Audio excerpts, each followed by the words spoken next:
19th. We're approaching halfway through the semester already. I know time is flying fast.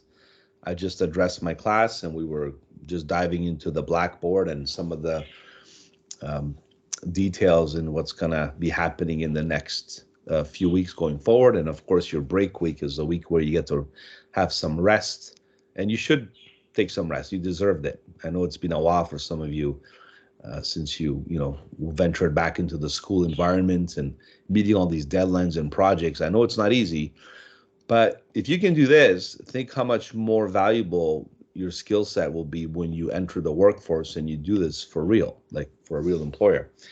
The reality also is you're not going to be doing multiple projects at once. You're probably going to be focusing on one or two projects mostly and be delivering that one at a timely manner. So these are good skills to work on. It really wakes up the inner side of you that you never knew you had sometimes, the pressure. So embrace it and use it to your advantage. That's my point.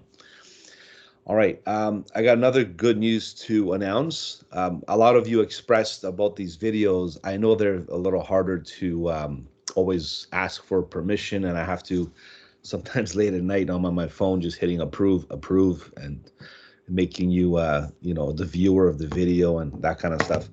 What I decided to do was, I know Roberto or some other instructor, if I recall, is doing the YouTube route. I think Sheila even did it last semester. So I said, you know what? If we're going to keep having these issues with Microsoft Teams and these restrictions of students watching videos, I decided to do the same thing. So I opened up a YouTube channel. All right. And then I'm going to give you a link and you can watch all my lessons whenever you want. It's a lot easier and it doesn't take me much to upload the videos anyways. It's an extra step, but it's not a big deal.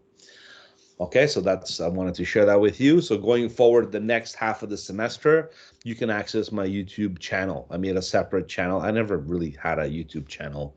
I think I had a few channels years ago with other things, but nothing big on the scale of teaching and stuff. It was more internal. So for this is more specific. I have to do a new channel and a new array of videos that I had to upload. So I'm going to give you the link for that channel, and you're going to have. Usually, I'm going to post it on Blackboard, and I'll make an announcement, so you can access it during the reading week. Okay, I already have it set up. I just have to establish the link and everything else. Okay, so that figured you appreciate that, and that's some good news going forward. All right, very good. Go ahead, Christine. Just wondering, in your message, you said that going forward, you're going to post the videos, but is the videos that you've already done for this semester? Yes, absolutely. That's exactly what I meant. Okay, perfect. So I'm going to upload the previous videos, which is week 1 through week 6. This is week 7, and you're going to have, going forward, the future videos there as well. So you can access all the videos in one area. Yeah. Okay. And I do apologize. I mean, it's not really on me. It's how this stuff works. Before we used Blackboard, and Blackboard was so much easier because you didn't have to ask for permission. All our videos were there.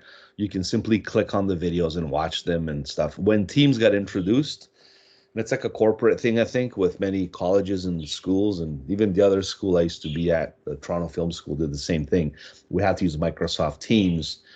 And a lot of teachers did the same thing with whether it's YouTube or some other ways. Some used Zoom. Okay, I used Zoom during the pandemic with my business, and I had to do a lot of different courses with people from Europe and other parts of the world, and that was a good way to use. I really liked Zoom for what it was, but Teams is a good platform. It just has too many nuances, restrictions and different ways of getting things done.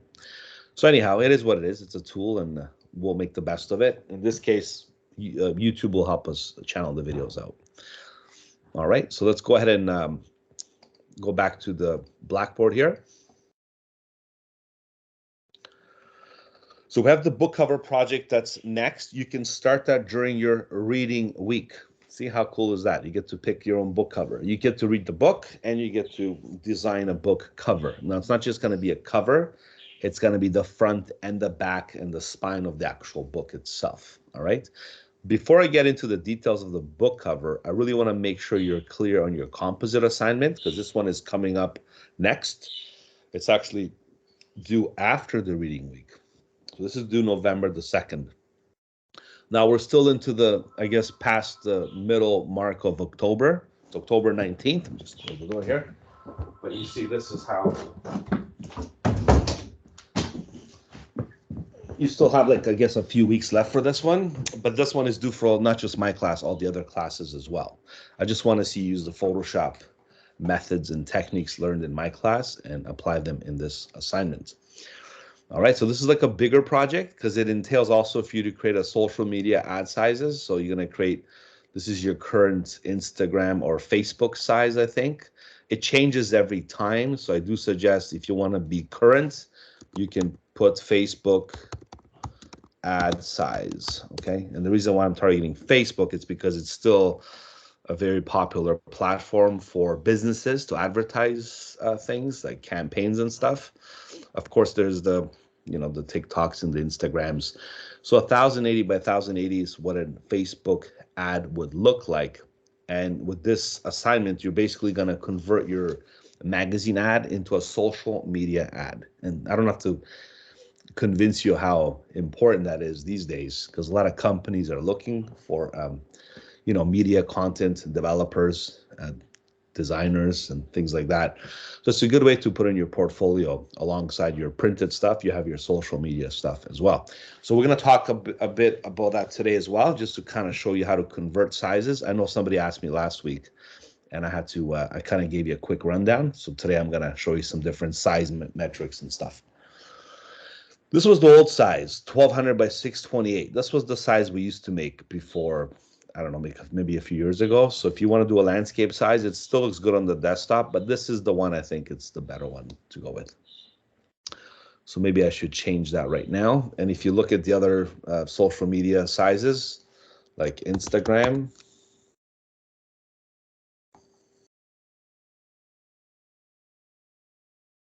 so this is the other one, 1200 by 628, which is, again, I have the same size listed here, or perhaps if you want to go with the square ratio, it's this one here. The vertical is a little off, so I'm not just gonna even consider that. So that's why I gave you those two specific sizes to work with, okay, on this composite assignment. Now, I don't know how well you're doing with this or how far you are in it, but I suggest you get started and you have the reading week to kind of get it done. And you have also the criteria here, okay? So I just have just a list of things I want you to be mindful of. So you're creating 3 magazine ads, okay? This is mostly for Roberto's class because you're doing it in InDesign, but you're gonna do a lot of stuff in Photoshop and bring it into InDesign because your typography should be done in InDesign. And all your montages and Photoshop and images, preparation might be very like a minimalistic design. Doesn't matter. You still have to prepare the images in Photoshop. So I'm going to maybe go over some of these methods with you today as well, with the book cover exercise that we're going to do, and kind of keeping this in mind and showing you different methods of communicating with various programs. It's not just about Photoshop. It's about working with Photoshop, InDesign, and Illustrator in conjunction with all three, right? Then you're going to convert this into a web and social media ad. So this is a good opportunity for you to learn how to do this. It's a great project. I really like this one. It's good for your portfolio as well. It shows a creative side. We had a similar project we used to give to our advertising program students at the Toronto Film School like years ago. I remember it was a very similar one. The difference is that to do a whole presentation, that to do the demographics and all kinds of other marketing campaign attributes, which I think you might do some of that with the other classes. So for the digital imaging Photoshop class, which is this one here, you require the following items. So I want to see proper image optimization, which is for CMYK and print resolution. So whatever you prepare for InDesign, it has to be CMYK converted and a print resolution of 300 dpi, okay? You should also know how to create a bleed. The other day I was talking to a printer and they were saying, Milo, where's your bleed? And I had a bleed, but I guess they wanted me to bleed all the elements in the design. So that was something we had to go back and forth it was a joke saying, did you forget how to do pre-press? And I went back and gave them another file and stuff. So It was just how, preparation, you got to invest a little bit of time doing it properly for the printer. So that's important. We want to make sure we show you how to do that. Print ready file formats are to be saved in the page layout documents. Okay. So things like you can use TIFF, you can use Photoshop now. I wouldn't use JPEGs and PNGs because those are not proper print ready file formats. Those are web formats. So you want to basically abstain from those. Okay. Layer masks are to be used on some of the images to show transparency. So how else would you show, montages and effects with overlapping images if you're not using layer masks? Okay, so not just basic selection methods, but layer masks will definitely help you do that. We covered layer masks in the last lesson quite a bit. So if you want to have a refresher on that one, I wouldn't mind showing you how layer masks work. Various selection methods are to be demonstrated along with images. Of course, that's a given. That's just something I wanted to remind you of. And layer blends are to be also demonstrated on some parts of the work. So layer blends is when you blend one layer to another by creating an effect. Now, you're probably thinking, do I have to do all of these things? I'll tell you what, I'll use my own discretion. If I find that this works better than this and you kind of missed one or didn't do one or the other, I'll just give you the benefit of the doubt. Okay. So you don't have to really, this is just a checklist to consider. If you miss one of these things, well, these are crucial. You can't miss this stuff. But the methods and the techniques, sometimes a student goes to me, says, I'm using Illustrator illustration, so I don't have a reason to use a layer blend for this assignment. So that's fine, I said, no problem. But if there was a way for you to use a layer blend creatively, what would you do? So this is when you have to kind of try to do it if you can. So the challenge is to use these methods and still make it happen. Layer styles are optional, again, but could help with overall presentation. And you know what layer styles do. They elevate the text, the emboss, the drop shadow, the outline, all the fancy stuff that goes into your, typography that you can then bring into InDesign. Or you can use all the images or some of the other design elements that you have, okay? Filters, again, just to kind of explore some other Photoshop stuff. At least one filter is to be applied, subtle or drastic, to achieve the effect. So we can use filters like blur, sharpen. I'll show you some other filters for effects you can use to make some of the, creative, more or less abstract, or bring out some of the attributes in there as well. And good luck and have fun. So just want you to kind of explore these fundamentals and apply them in your delivery of your project. And you can give me the whole thing. You can give me the InDesign file with the links. I think I showed you I'll show you some student demos right now to see what I got from other students. And this is your breakdown, okay? So it is out of a 25% of your mark, so make sure you deliver everything that's required, okay? Just to show you some of the previous students that have handed this in, it's under 23 here. Let's see here.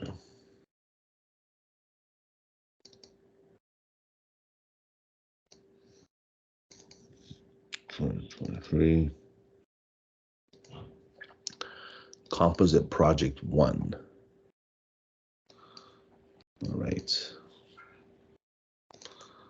So this is some of the work that I got from students on the last semester we did this. So this is, so look what this student did. This student gave me the whole folder, okay? And so did this student here, and so did this student here. So all of them just gave me a folder, and all the images are in the folder. So everything's nicely packaged, okay?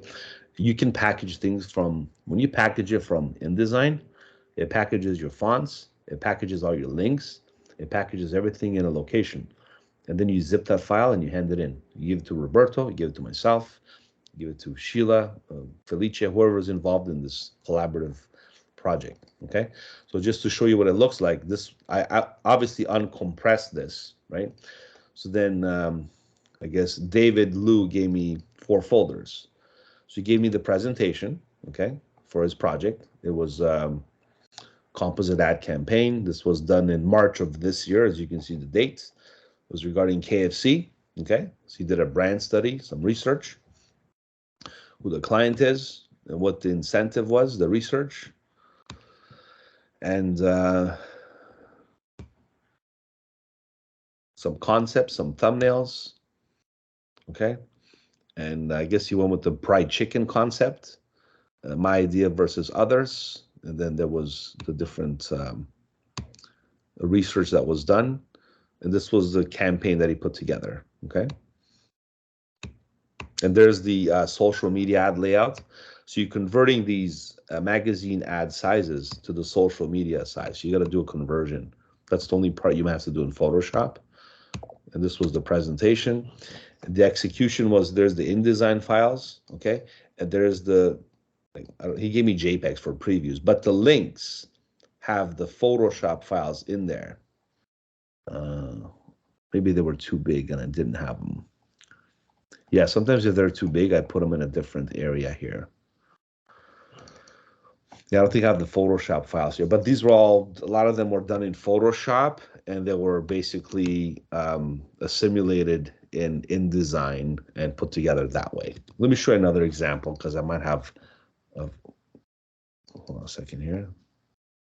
Yeah, there's the PSD file. So there's one right here. Notice how it's CMYK. It's not CYMK, but whatever. And this is what the Photoshop file doesn't have the layers. Let's see here. They gave me too many folders, I think, to look at.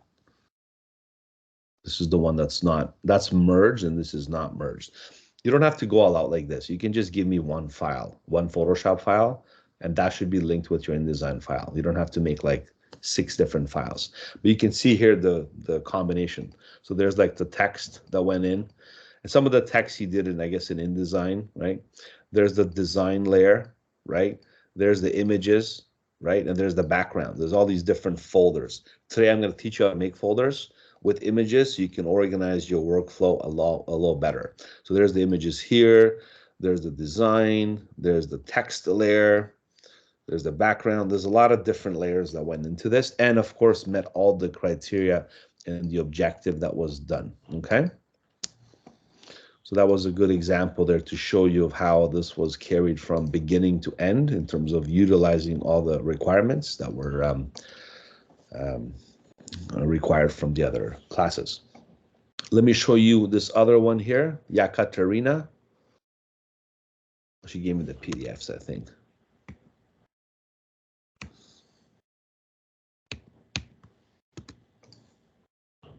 I don't have the full file. Some of these files were too big. I put them on a hard drive that was kind of external hard drive. Don't have it on my computer here, so I don't have everything. These are the Instagram PDF files.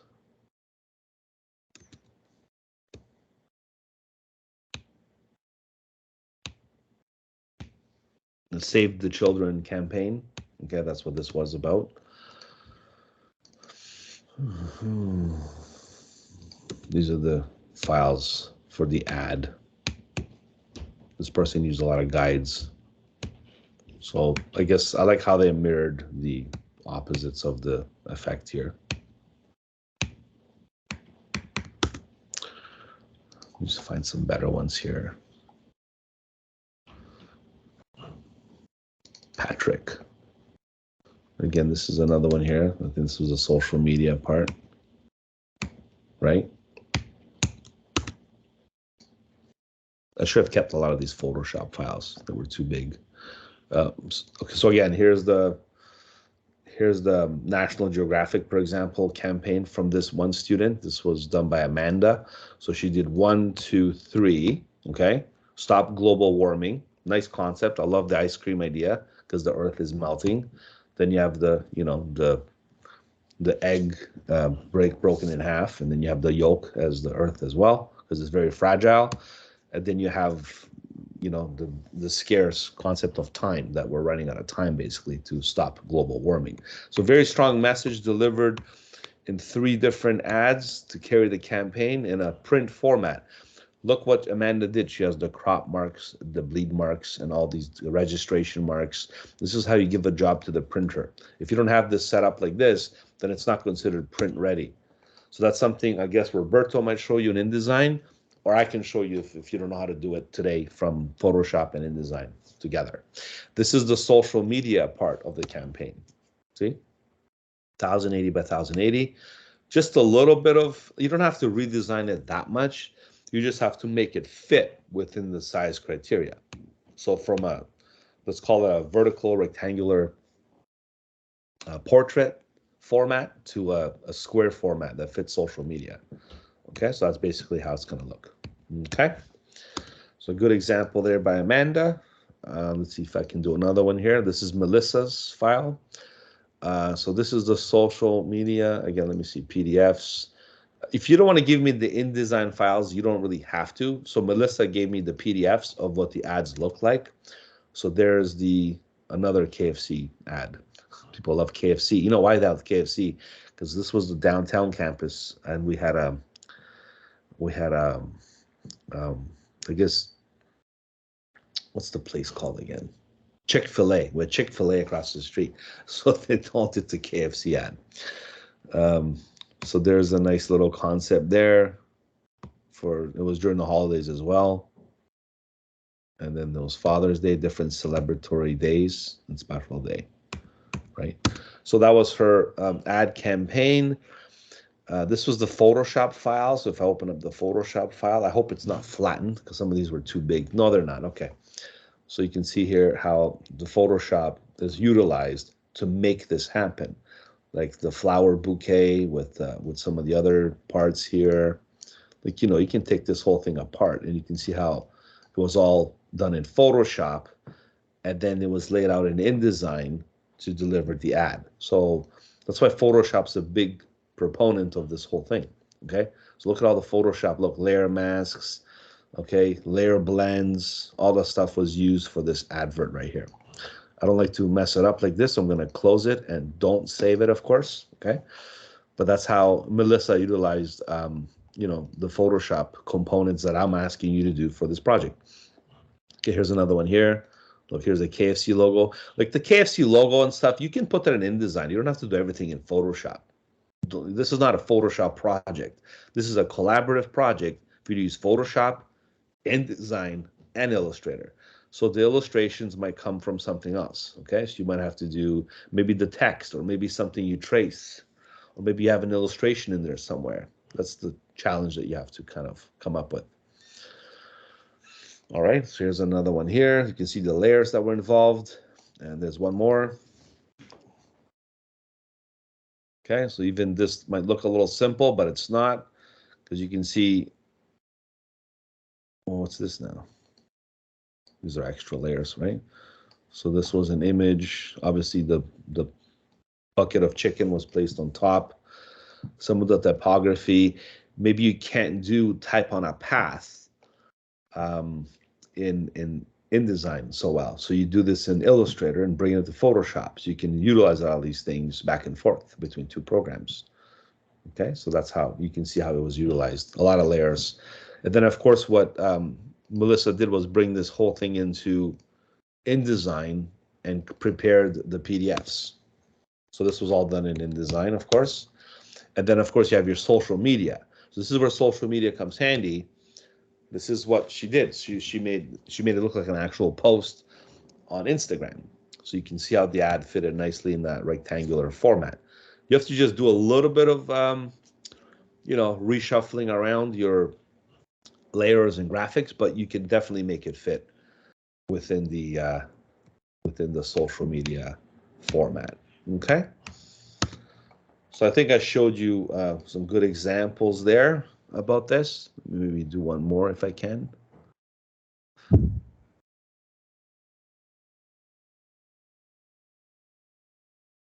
OZL. There's another one. This is about Diabetes Canada. Okay, some other adverts.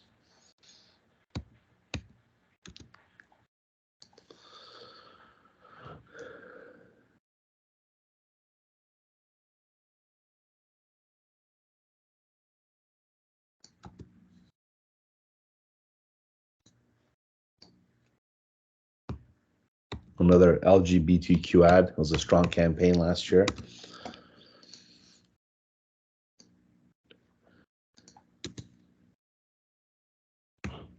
So notice how this one was like a simple design for DoorDash and I think it was a DoorDash ad. Yeah, it was a DoorDash campaign. And again, then when it was utilized inside InDesign, uh, they put the typography on top. Okay, and this was some of the social media ones. I guess she redesigned the whole thing afterwards. But if you open up the Photoshop file, you can see all the different layer attributes that took place from the screen that goes behind, the person that's weightlifting. And notice the person that's weightlifting is cut in half to make it look like the effect that's behind that portion. Then, of course, you have the DoorDash logo with the bag, with the drop shadow. So all this was carefully done in here and then placed into InDesign for the ad delivery. I'm sure you've seen other samples from your other teachers, so I don't have to show you anymore, but I hope that kind of helped you understand the delivery and the expectation for this project. So I want to see like the social media part, of course, and I want to see the print ready portion as well. All right. Any questions so far? Because if you have any, I'd like to show you some other examples. I think I showed you enough though. So I hope you're a little more clear on this, okay? All right.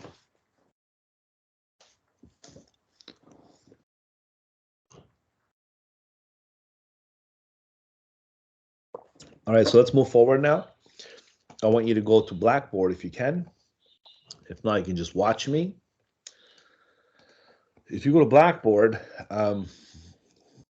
because the next big project that I'm gonna give you, so you have here's the deal. After this reading week, okay, things will get a little easier on you because we always have like it's called like the fastball start, and then things taper out after. So then you have a nice way to finish the semester, nice. And I'm not saying it's gonna be less time sensitive. There'll still be assignments and projects, but the thing is you're going to be already in the groove. That means you're going to be oiled up. You're going to get used to doing these things. You're kind of already getting your habits formed to deliver things, to think in a multiple spectrum, to do many things at once, or basically multitasking as we call it. So you're going to have one more composite assignment. I'm not going to assign that to you. I'll wait for I think Felicia is going to talk about it, and I'll talk about it after when you come back from the break. Okay, so that's one more composite assignment similar to this one, but this one will be web oriented. Okay, so you're going to do like a website, I think, and then you'll create a composite in Photoshop to help you with the website. So that'll be the next half that we're going to focus how to use Photoshop for web, not just Photoshop for print, because right now we still have a few lessons left for print, and then we switch it for web after near the end. So that's your next composite project, okay? As far as the main projects go, you have the book cover project. So it's just 2 items you have. And far as the assignments, you have, the exercises or assignments, you only have 2. So those are pretty easy to bang off. So really you don't have much left. I mean, this will carry over for the next, let's say 7 or 8 weeks when you come back. So it'll be perfect. It'll be well balanced for you to accomplish this without too much stress. And it's pretty spread out. So this one's like I'll give you time to do this in class, like the clipping mask exercise. I'll be like November 9th. And this motion design for web, you're going to do a basic animation with me in Photoshop. That's going to be due at the end of November. So that's something that you're going to have fun doing it in class with me, and you can hand those in right away. The ones you have to kind of ponder and think about and come up with more creative emphasis is the book cover project, which I'll talk about today, and the composite assignment, which you have to do for the other classes, not just me. Okay, so that's it. There's not too much. I mean, if you think about it, there's something due every week, I guess, and reasonably, if you have only a few days to work on, it should be within reach. All right. So I think that's about it in terms of me giving you an overview of what's to come. I think we're finished with our Photoshop tutorials with layers and selections and stuff. So those are done. The other resources to give it an honorable mention is the Photoshop PDF tutorials. These are different. Okay. Image sources for website we're going to use later on. And these are PDFs that I wanted to just give you as extras, just to sharpen your skills. They're older. They're not as newer as the newer resources I'm using. but they're still very, very, very valuable because they hold a lot of, classic methods that are very important to know, even today. It doesn't matter how, even 10 years from now, I don't have to change a thing teaching this. It'll still be the same thing. Photoshop might change a few tools around here and there, but the methods have always remained the same as far as selections, layers, file execution, CMYK, RGB. That stuff hasn't changed in 30 years. It's still the same stuff. Okay. So that's what I'm saying is this is still good to have. Just because I'm talking about it, I might as well show you quickly. I'm just going to download it on my desktop here because I've never done this before to show you anyways. So if I uncompress this file, you'll get the folder extracted. And then if you open the folder, you'll see all these nice PDFs. I used to print some of these out and give it to my students. So some of them are, talking about brushes and how brushes work in Photoshop. It's an older interface, but again, the same array of brushes. If not, you have more styles right now to access, okay? Clipping masks and type, okay? A nice little tutorial on how to do this. This was the days when there was a few YouTube videos out there how to do this, but a lot of it was like reading up literature and executing it from textbooks. Clipping masks essentials again. Another one called CS6, Saving and Switching Workspaces. You can see this is back in 2018. Free transform, okay, how free transform works. Again, this hasn't changed since what it is. Layer styles, okay, same thing. Just the interface looks different, but the methods are the same, okay. This has to do with selections and applying feather, okay. The tool's still there, it still works. Okay, moving photos between documents. We did this already like in the beginning. So a lot of these might be repetitive, but it gives you different examples on how to execute these methods. So definitely a good way to practice your Photoshop skills if you have some extra time to invest. Photoshop layers and layer groups. Today we're going to cover layer groups. So this might be very valuable for you to kind of learn how to use. So again, older interface, but the methods are the same. All right, layer blend modes and essential shortcuts. So these are things we covered in the last lesson. There's the shortcuts for all the layer blend modes. You see, this is nice.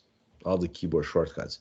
Do you think I remembered all these keyboard shortcuts for layer blend modes? No, but I remember the other shortcuts that are used for other things that are important. So you don't have to really remember the shortcuts, but if you have one that's really, really notable that you like to use a lot more frequently, maybe note down the shortcut, right? It might help you.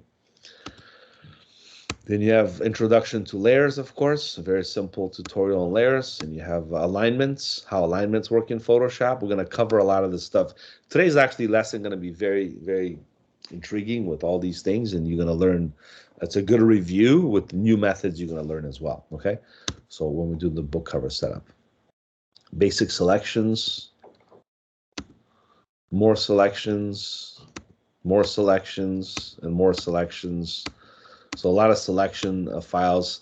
Typography. Today we're going to work with typography because we haven't really emphasized on typography yet. We did a lot of stuff with selections and other things.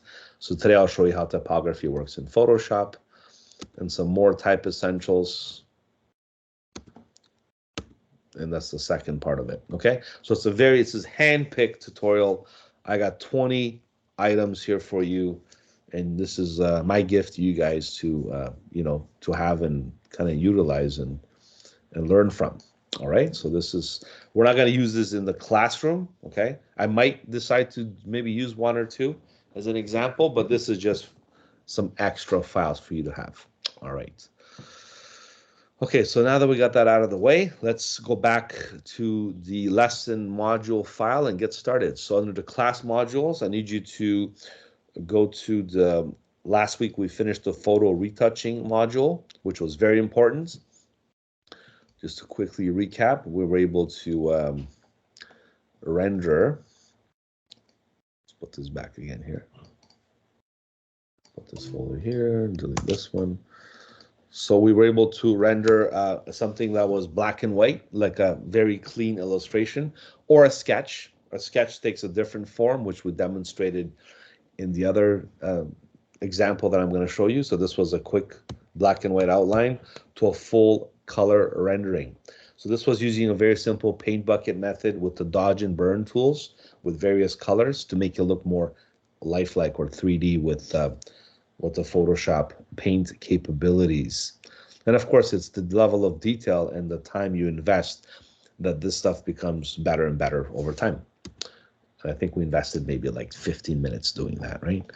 And the photo retouching was also important because we learned how to do various methods of retouching different photos with all the retouching techniques. So I think I went over all of them, from red eye removal to background removal and things like that.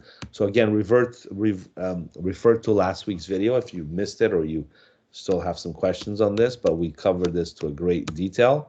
And the big one challenge was this one here. This was a really, as you can see, destroyed photo that's very, very difficult to restore. So not only we restored it, we also, took out the sepia color. We didn't really make it out. It's not like 100%, but we did enough to show you how it's done. And then we also even added the color rendering element as well, because a lot of these restorative techniques, sometimes the demand is more than just to restore it, but to also color it. They do it with a lot of like World War footage and stuff, some old photos, and I'm sure you've seen some yourself. And Photoshop is the method and the program that makes this possible. So that was a very, very fun video and important technique video from last week. So today we're going to segue into class number 7, and that's to prepare you how to make a different file. So instead of the movie poster right now, you're doing like an actual book cover. So this is basically your last main project for this class. And I'm going to introduce it today because not only have the reading week, but I want you to think about what book cover you're going to do. Okay, and I'll show you some different book covers that we're going to be looking at as well. All right, so that's the next one. So that's why if you go back to the Blackboard here, I'm going to unlock the module 7, the book cover. We're going to make that visible right now. And I'm also going to unlock the book cover exercise files. You can access them along with the link image sources. All right.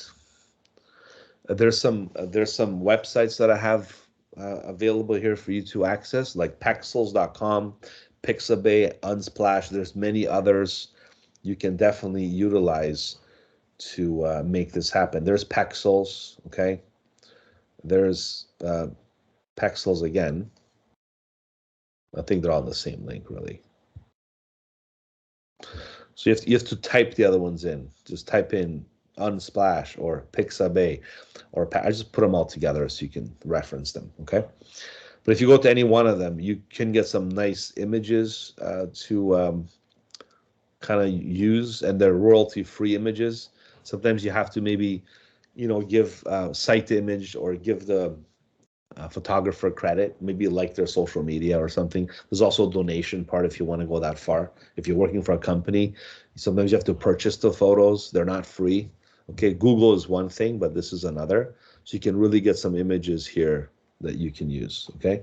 I just said Google, my phone went off. All right, let's say we're looking for, and now with AI, you can do suggestive prompting with images too. There's a lot of different tools out there you can use. Just kind of be wary what you're getting your sources from, because you want to at least have control. And for student projects, we're not really that, strict with all this stuff. But if you're doing like a corporate ad for like a big organization or a company, you got to make sure everything is accounted for, like the images and stuff. And, you get the photos purchased, you get approval from the editor and things like that. There's a lot of red tape you have to come across. For projects, you can get away with some stuff, but still we want to teach you the right practices on using stuff, okay? So let's say we're looking for wooded forest with trees, okay? Or maybe specific trees, maple trees or something. And you can see lots of different images you can utilize here for free, okay? And let's say there's a nice image for fall. We want to get this picture. We simply go to free download And then, well, they got the Canva ad now. They want to promote Canva. And you save that in there. All right.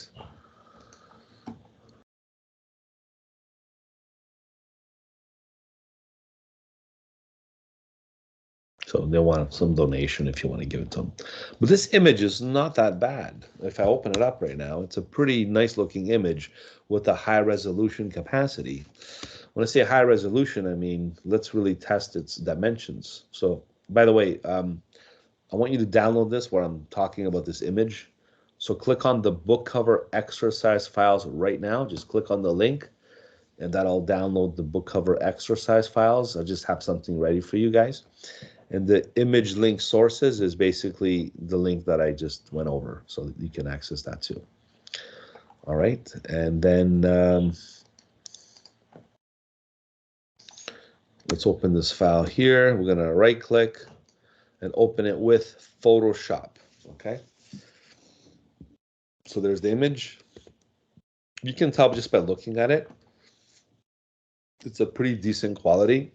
One, without getting technical with numbers and percentages, you can actually like zoom in and you can see if it's good. Like it's not bad. I wouldn't say it's like the best quality image, but it's pretty decent. I mean, for projects and stuff, you can get away with it for sure.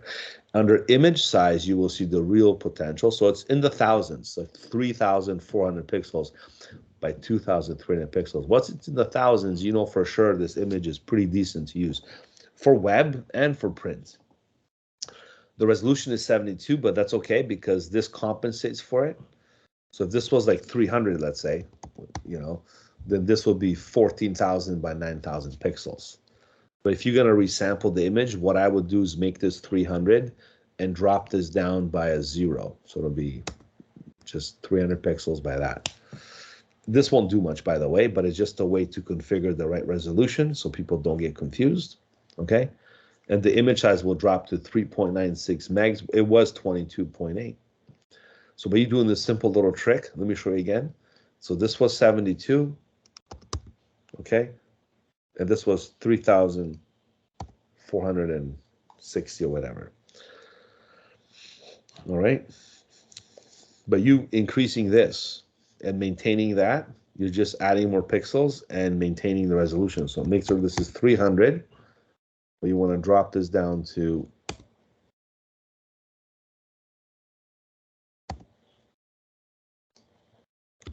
you can even do 1400. You can just round it off like that. And now the image size is 3.7 megs. It's a little smaller. But if you convert it to CMYK and use it for printing, it just might work. I think I made it smaller. I think the other one was better, to be honest with you. Let me just revert it. I think my numbers were off on that one. Don't save. That's why it's good to have good images from good resources. For example, you have a good, that's why these cameras cost a lot of money because they capture a lot of megapixels within the square inch, okay? So overall, this image is good. We could have used it as is. The only difference is I could have opened it again. You don't really have to, honestly, do anything here. You can just leave it alone. Just have to make sure the mode, okay, it changes CMYK if you're going to print it. Once you change it to CMYK, then it's more corresponding with the actual print output settings. And it's going to warn you and say, you're about to convert to CMYK using the US web coded color profile.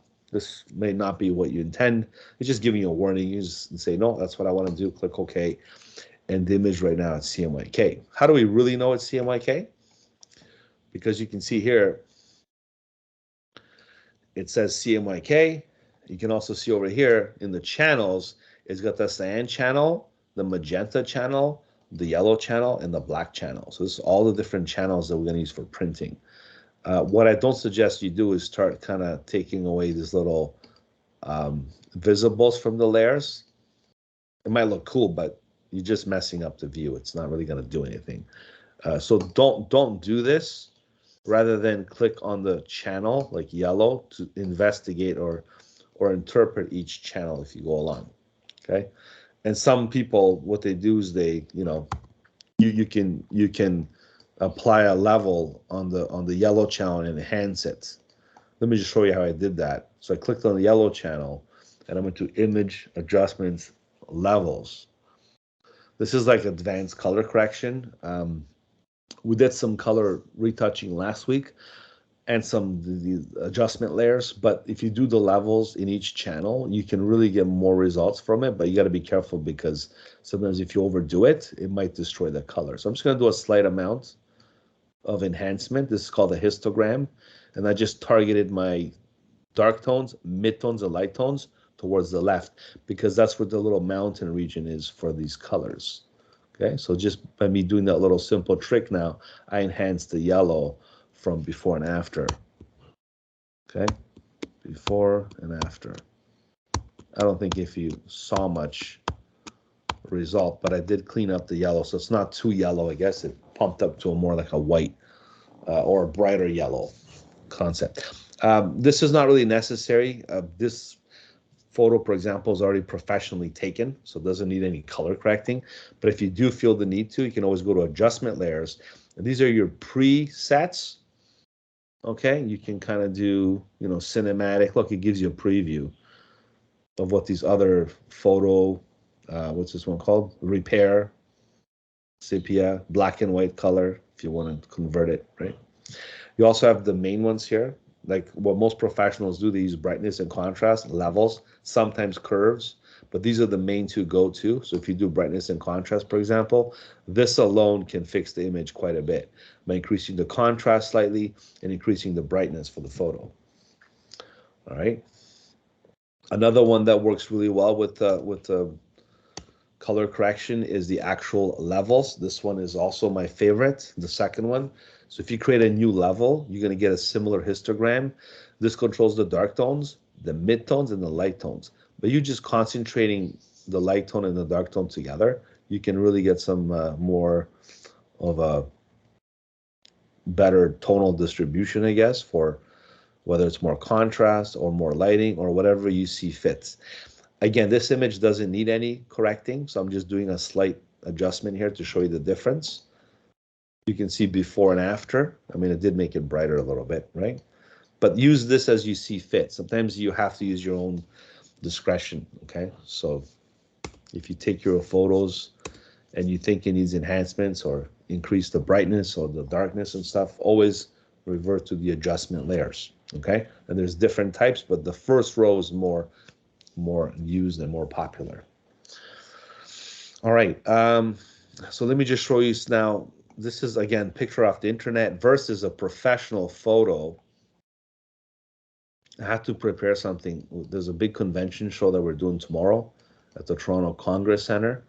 So we have to do a quick ad for this. One of my friends is doing, they're doing a promotion and stuff in sales. So it's a dental lab studio that we work with. And this is the, it's just an illustration here. And I'm showing you this because the quality of the images are really, really well done. Roshan was the gentleman that took these photos. He's also a lab technician with a passion for photography. So you can see how this ad looks like. This was the burrs that they're selling at the show. And they sell these burrs for polishing different dentures and models and stuff. So this is like what's new. So I put this together very quickly. I think I used Illustrator. It's or InDesign, never mind. It's an InDesign file. So a very similar approach that you're going to take with your composite assignment that you're doing, right? Or other projects. So let me just quickly open this up and show you how good, what a good quality photo should look like. Because you see, this is what I received from the client. He's my friend, but I'll call him a client. And there's element 1 folder, element 2 folder. All these burrs have different elements. Look at the quality of this photo though, right?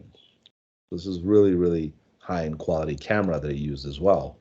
Then there's some of the other ones for the polishing paste, right? So he took these pictures himself with a background. So this is the kind of stuff you'll get from people. You're not going to go on the internet and get pictures. Usually you're going to get stuff provided to you like this. See? Look how good quality these pictures are. I had to clip these myself because I had to take out the black background. This is some of the other stuff. like the whole set of the products that we did. And the polishers. And again, there's some of the nice wallpaper pictures of like a more creative type of layout with the products. So there's four. There's element 1, 2, 3, and 4. There's the white, the yellow, the red, and the green. And they all have different coarse attributes to deliver a smoother finish for the dental model. This is like when they grind, not the teeth in your mouth. So don't get too disgusted on that one.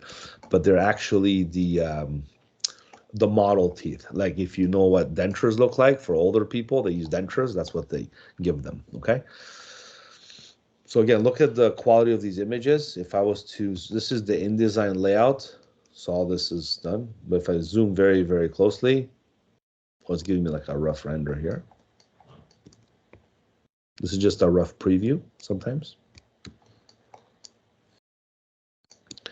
All these are placed from Photoshop into InDesign. Look how big this and heavy this file is. Even me maneuvering this is taking a little longer, right?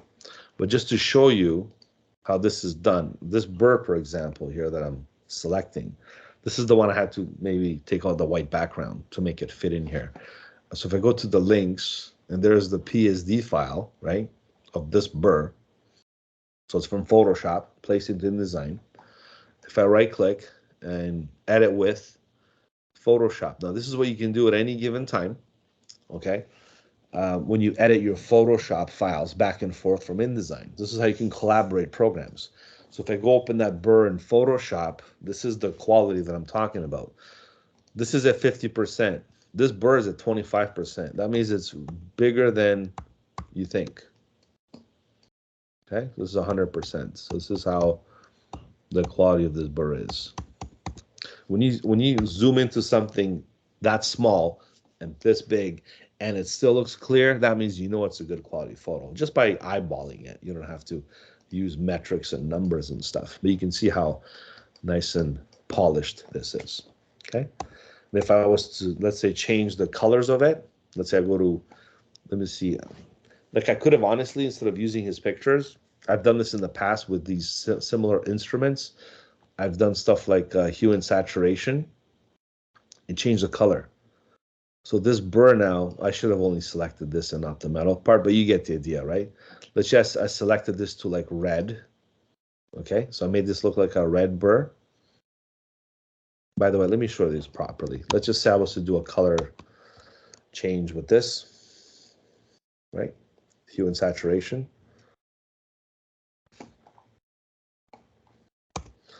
What I would do first is do a selection. I would only select this part of the burr. So I would go ahead and use my traditional selection methods, perhaps maybe using my quick selection tool. I'll maybe use the pen tool even if necessary. I'm gonna option select this one, right? And go in here, and take out this part. I don't want to spend too much time on this, just show you a quick little collaboration with Photoshop and InDesign, because it is something that you're doing right now. So as you see, I have, and I'll press Q for quick mask mode and really like fix this because it looks a little choppy. So I can go with the brush tool and really, really clean this up a little bit, right? Maybe tone down the hardness a bit to halfway and the size and really make this look nice, right? So I can clean it up a bit here, maybe over here. Press X to bring my brush back and make this look like a proper, nice and clean selection. Okay, so let's just say I go with that. All right, so now I have, if you notice, I'm targeting only the green part, the actual substance of the burr. And this is a burr. They use it for grinding or polishing different surface materials. So if I press Q, now you see I'm selecting this, the target. Then I'm going to go to the adjustment layer and do what's called hue and saturation, because I want to create, remember, like the guy gave me like all these pictures of the same thing. I don't want to tell him after the fact, but I would have told him next time, hey, Roshan, don't bother taking pictures of all the burrs. If they're all the same but different colors, I can just change the colors for you in Photoshop. So here I can just go and change the color of the burr to blue. or turquoise or any other color because I have the mask selected in that area. So right now it says turquoise blue, which I can easily go to, save. Let's just do a quick save. And look how nicely InDesign updates the file automatically, right? Because it is a linked file, and I did edit it outside of InDesign. I went to Photoshop. It showed up. Now the file is big. It's like 30 megs. So if you multiply 30 megs, look at all these different burrs that I had to put in here and stuff. It does get heavy. But lo and behold, there's the color, and you can see how it changed it instantly according to my specs. Okay, so that's how you want to be able to utilize Photoshop, InDesign, even Illustrator. Okay, even Illustrator files you can bring in and edit in Illustrator back and forth the same way I'm showing you Photoshop and InDesign. Okay, so there's not much difference except using Illustrator instead of Photoshop. I'm just going to quickly delete this and save it back to normal. Command S. I don't want to mess up I'm literally showing you an actual file that I worked with yesterday. So I'm going to take that out. Maybe close this image here.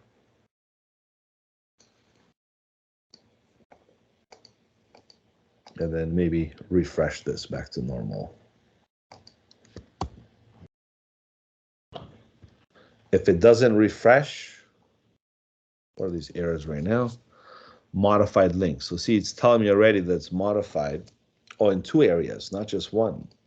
Sometimes it doesn't automatically update the modified file. What you have to do is basically tell InDesign to do it for you. Because look, it did it here and there. See? It also did it on this burr. Remember, we changed it because I used the same picture in this location. So basically what I have to do here is go under links. That's what that trouble report is for, right? And see how we have these little amber symbols? Simply go to the parent. This is the parent, and this is the children of that same image. Simply go and hit this update all instances. And that will definitely update the right colors and change it back to normal. If you can see now, there's no errors to report. And this is what you want to do when you modify things outside InDesign, okay? Whether it's Photoshop or whether it's your Illustrator files.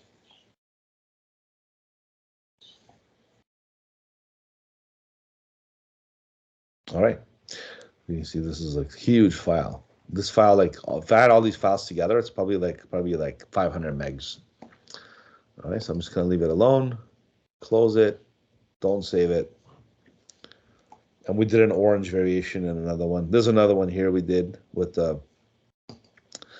what's new in fall. This one's another one we did for the show. This was a little more with other instruments. You can see here all these pictures that were gathered here in InDesign. Again, I'm showing you InDesign because all these images are done in Photoshop. They're all color corrected, layer masked, clipped, executed nicely. These logos, they're from Illustrator. Okay, they're vector files. Okay, and all these things are a combination of Illustrator, Photoshop, and InDesign. So these three programs is how you're going to handle most of this graphic design work that you're going to end up doing after you finish school, because you're going to use all three. Use InDesign, Photoshop, and Illustrator. Those are the three main ones. Because without those three, you can't really do much. One's vector, of course, the Illustrator. You got to create the logos, the vector files, the EPS files. Photoshop, of course, is your main core digital imaging software. And InDesign is your multiple page design. You're not going to come and do this in another program. You're going to create a book or a catalog. You're going to have to create multiple pages. So you're not going to do that in Illustrator or Photoshop. You have to use InDesign. That's why all these programs are essential. And the methods and the assignments we're giving you guys will prepare you to do this kind of stuff. Here's a catalog that I'll show you how big these catalogs get. I'll show you the sundries catalog that I'm editing right now. It's got some linked files here. So you see this, see this is like double pages, right? And all these images are done from, Photoshop edited. I use tables here for all these image descriptions. So tables are a big part of doing this is a catalog, obviously, right? So you can see how multiple pages are ordered here to create all this thing. This is 28 pages. There's catalogs that I've done that were in the hundreds of pages. In that case, you would break it up into chapters, right? This is like the main cover, right? And of course, this goes down to the table of contents and all the other stuff. 3D printers. There's different colors for each one. Okay, and this is medical, so it doesn't have to look too artistic. I mean, it's got to be easy to read and follow. A lot of technicians and labs like to look at this, so sometimes the design has to cater to the audience in the right way. Not everything has to look like Picasso, okay? Sometimes things have to look the way they should. If it's for a dental laboratory or a dental supplier, or if it's for a marketing company, they all have different types of styles that you have to produce, right? So this is why this kind of looks the way it does. All right, back again. Now that I went back and forth here, let's go back to our lesson. So I hope you found that engaging there. Let's open this zip file, the book cover exercise. So what this will give you is some sources that we're going to use for the book cover. I know we have Halloween around the corner. If you want to do like a scary novel or something more sinister, then I guess that's fine. But these are some of the sources that we're going to use to create a book cover today in this exercise. We'll start it anyways. We're not going to get it done today. Maybe because we have the break next week, the reading week. You're going to pick your own book cover. And then when we come back in week 9, we're going to do an overall review, and I'm going to continue with this book cover design and cover some more methods. And then after we wrap that up, we start with the web stuff. Okay, so that's the plan going forward. And these are some of the image sources that I gathered. Like a little bit of ink or blood stain. That's a PNG or JPEG file. We have Dan Brown. He's the author of the very famous book and novel and movie called Da Vinci Code. So I think that was just a basic file that we used to recreate this book cover. Okay, so this is one of the exercises that we're gonna use. Okay. All right, and that's what. So go ahead and download this, and if you want to utilize this fall picture, we could. Okay, I don't know if it's gonna fit to the theme, but why not? We'll try it out. I'll just drag it in here. Sure. All right. You don't have to get that picture, by the way, if it's not necessary. That's fine. All right, so let's go ahead and do that. And again, the image link sources website is there. Let me close this down.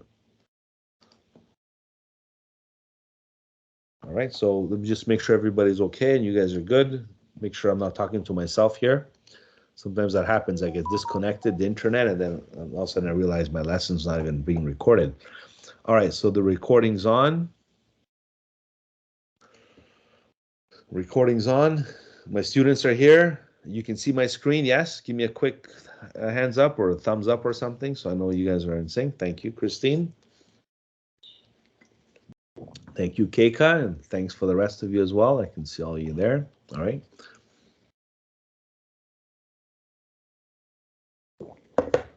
All right. So let's continue. Oh, sorry. I thought somebody had a question for a second. Let's see here.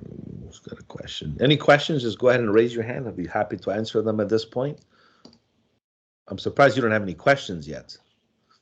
I guess I'm doing a good job explaining things, or maybe you haven't had your coffee yet. I don't know which one to believe.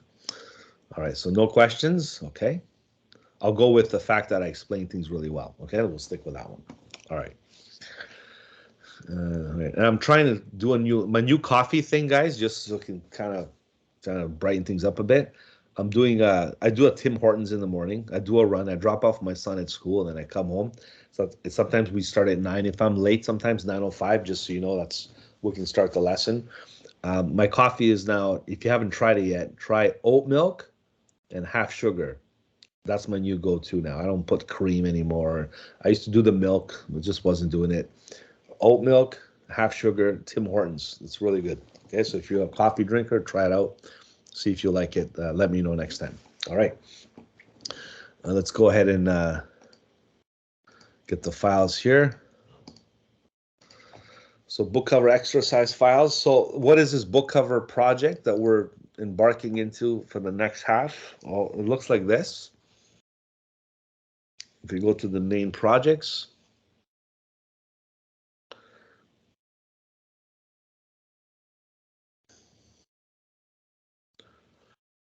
so this is it right here. Okay, there's no PDF. It's just a straight written assignment on what to do. I will show you visual samples though. I will show you what my other students did last semester for this exact project. So book cover design project. Yes, you can also redesign an existing book. That's been done so many times with books. They're so popular, they're just redesigned and republished and revamped or whatever. So for this project, you'll be designing a book cover of your choice. You might have a favorite book that you like, and perhaps even a popular book on the shelves that you just heard about. No, I know in the past 10 years, a lot of us do social media, videos.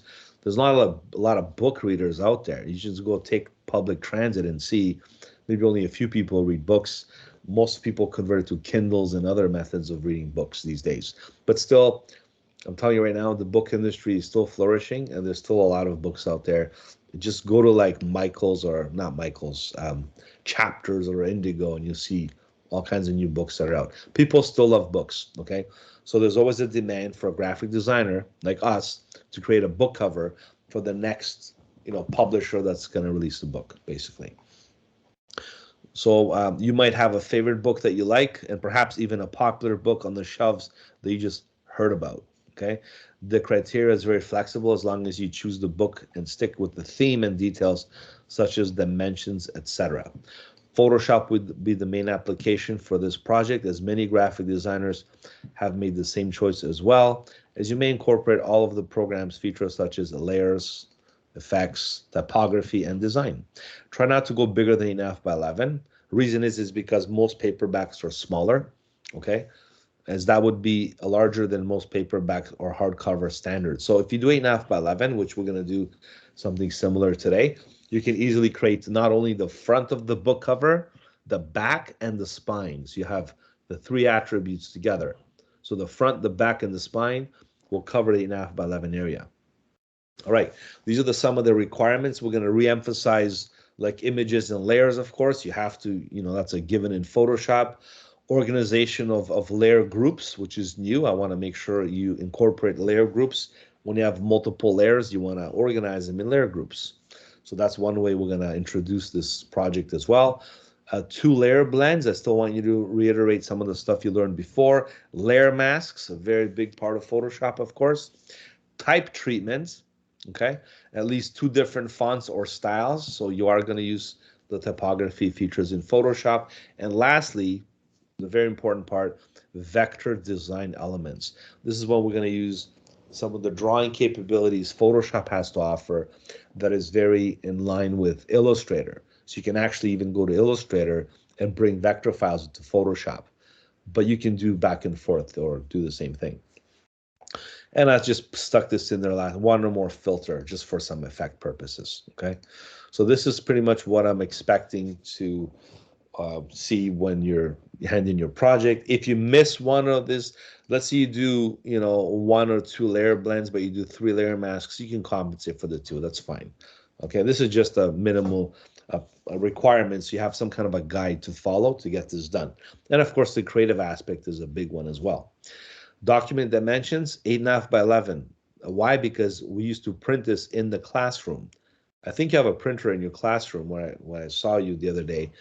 You can print this and even cut it, mount it, and have a printed portfolio piece.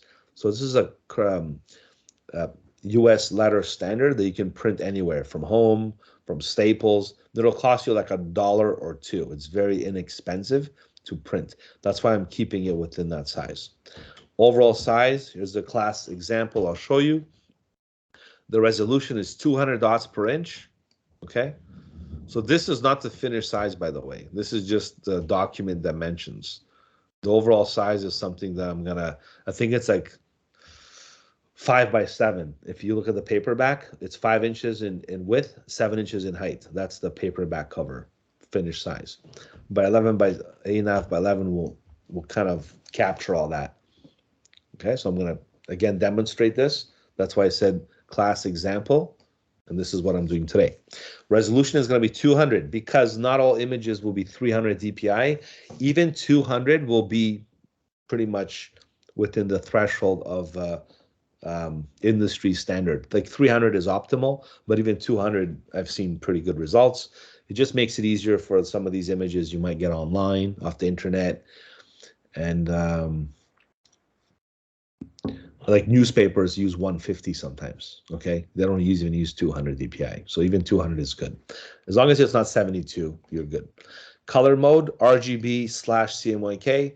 That means we're going to produce, first we're going to start with RGB mode, because RGB has a spectrum of millions of colors, whereas CMYK is limited to like thousands, and you can get a lot more results in RGB mode and then convert it to CMYK mode. So we're going to start with RGB, but then switch it to CMYK. It's just a method. And here's the criteria and technical and creativity. These are always the same. In most design rubrics from most universities and colleges, we'll all use the same thing. So we give it your criteria, then we give you a technical grade and a creativity grade. Those are the main three. Of course, there's breakdowns within each one, but then it gets too tedious. So this is just how we do it. And that's it. This is your project. This is due, okay, halfway through November. So November 16th, 2023, which is a month from now. So you still have some time, of course, to get this done. And don't rush into this. First, read the book. Maybe perhaps if you haven't read a book, this is your chance. Maybe get familiar with everything that you're doing, and then actually enjoy the project too. You don't want to just do it because you have to end it in. Like, have some fun with it.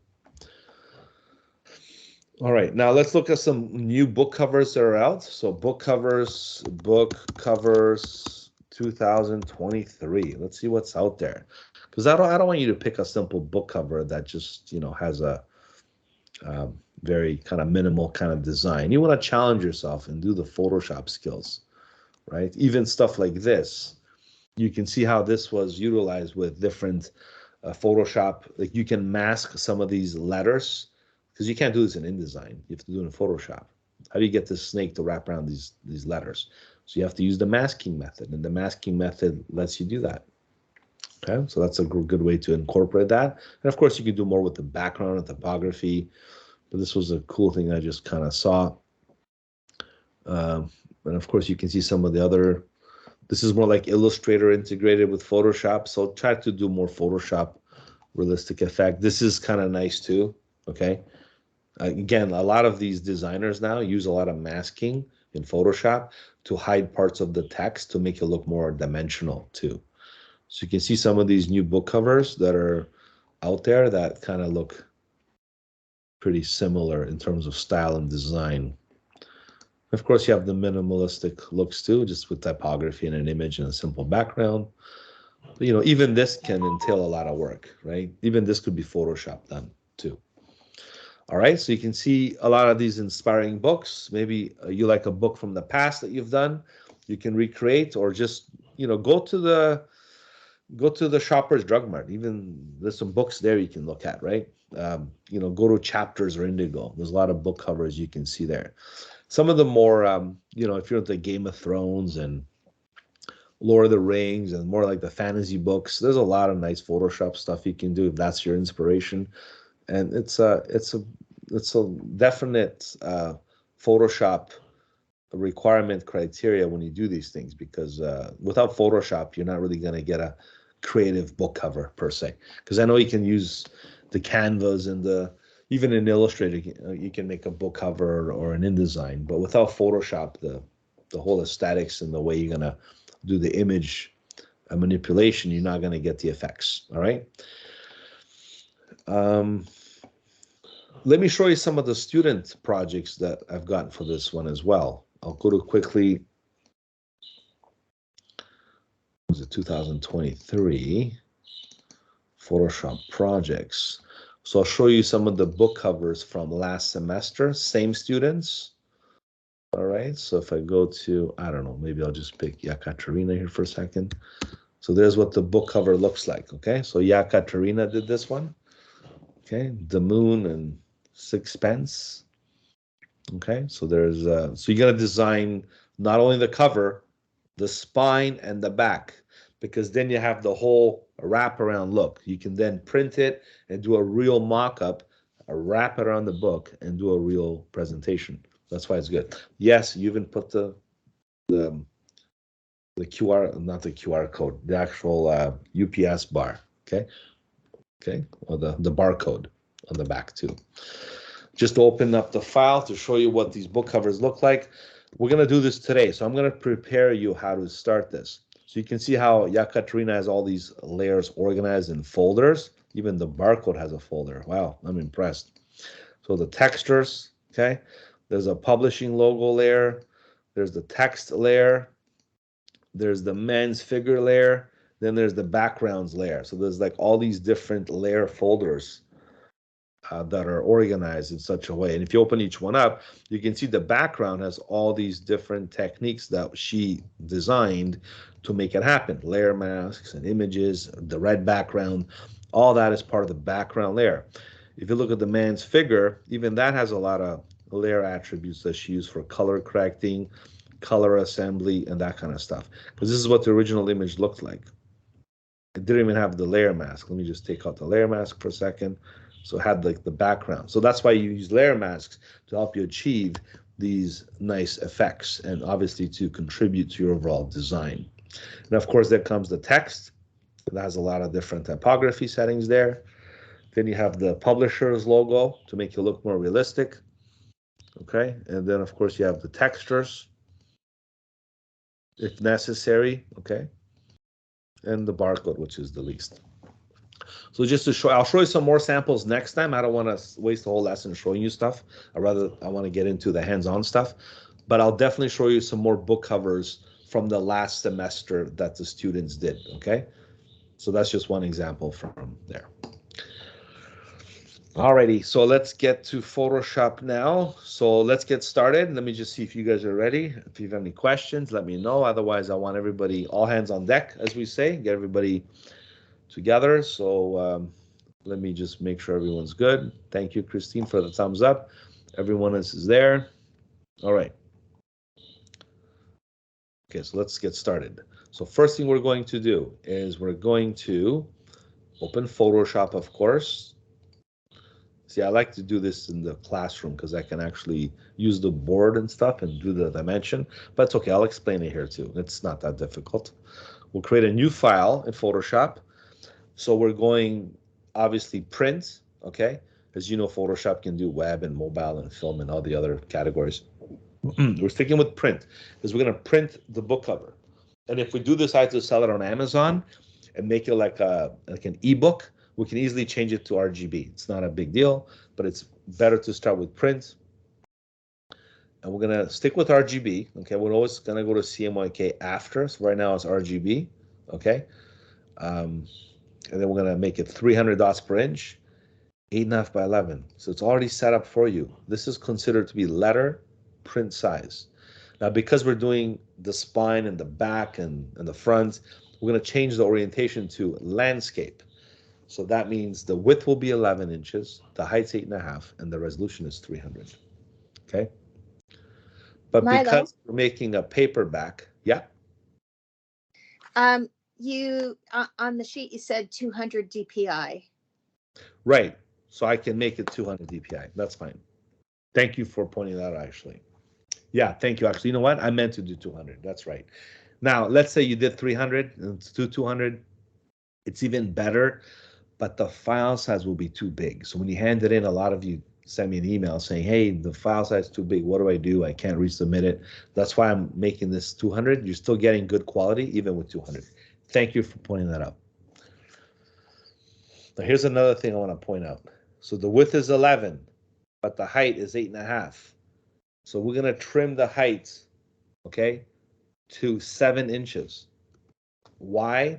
Because this way, if you print it on 8.5 by 11, it'll still fit. As long as it's equal to or less than 8.5. So by me making it 11 by 7, it'll definitely fit if I print it on 11 by 8.5. Does that make sense? And the resolution, yes, My, will 200. Yeah, you're, are you in portrait or landscape for this? landscape. Landscape? Okay. Yeah, landscape mode, right? Because the width is greater than the height, we have to be in landscape mode. Yes. Very good. Any other questions? It's good. Good question so far. And thank you for correcting me. I mean, I could have went with 300, but it just makes it harder for you to execute on some of these images that you're going to get online. So like I said, 200 is feasible because it's not that big of dimension. If I'm doing like a movie poster or something larger than that, then I should maybe scale this up to 300. But if I'm doing a paperback 5 by 7, 11 by 8.5, 200 will also work just fine. It'll save you a lot of headaches too. Okay, so 200 DPI, 11 in width, 7 inches in height, RGB color. We're gonna always change this to CMYK after we're done for print production purposes. We're gonna stick with the white background, it's default, and we're gonna click OK. Don't create artboard, so leave that blank. Just hit the create button, and there it is. All right, very good. I'm gonna hide this bar. I know it's import image, so it gives me suggestive stuff already, but some of you may not have the latest 2024 version, so I'm just gonna go and hide my contextual bar, okay?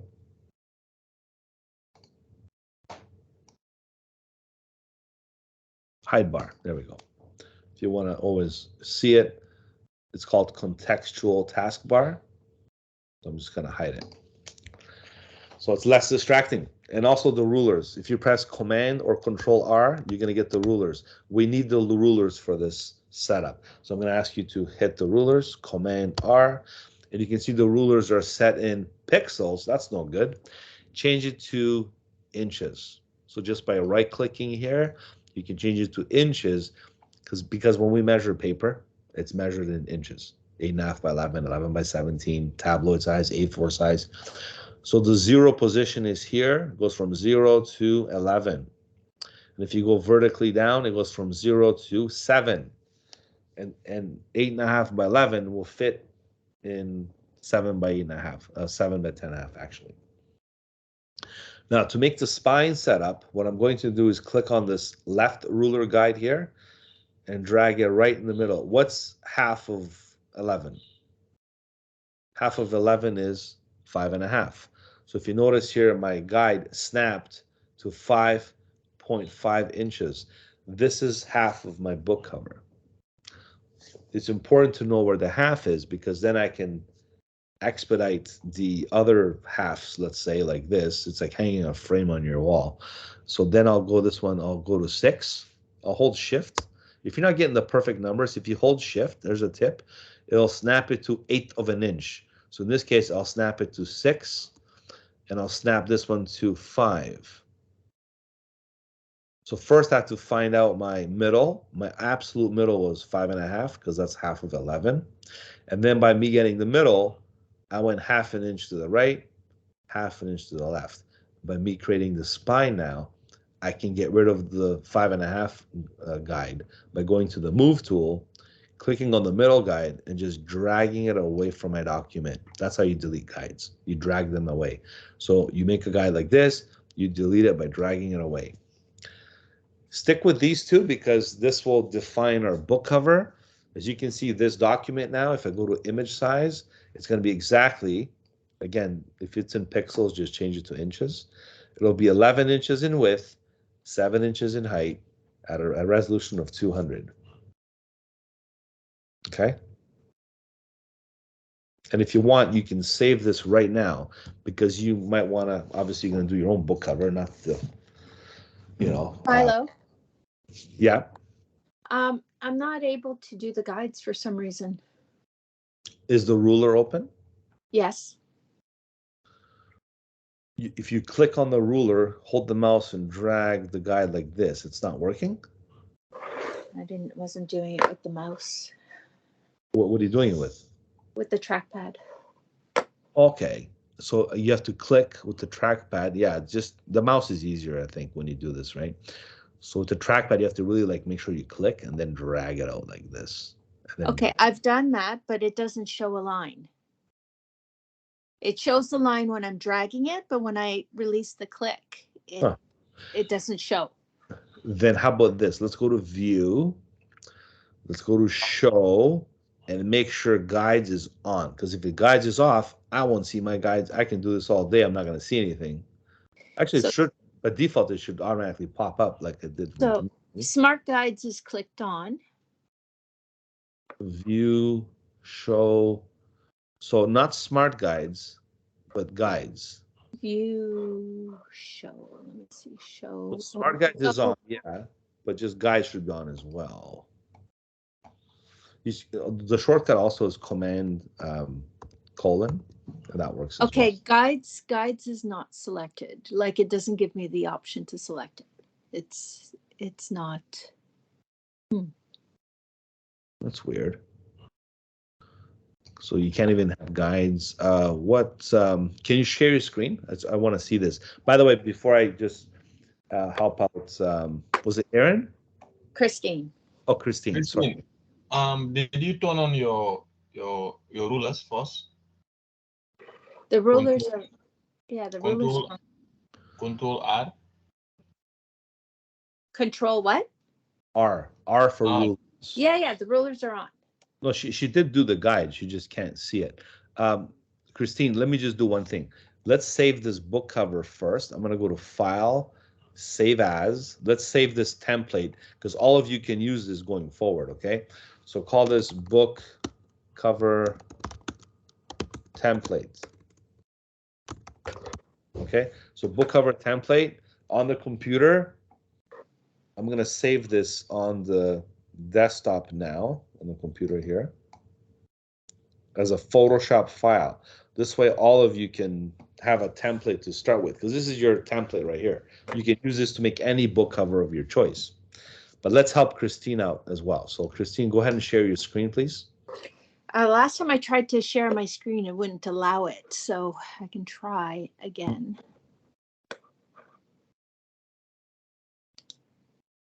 So let's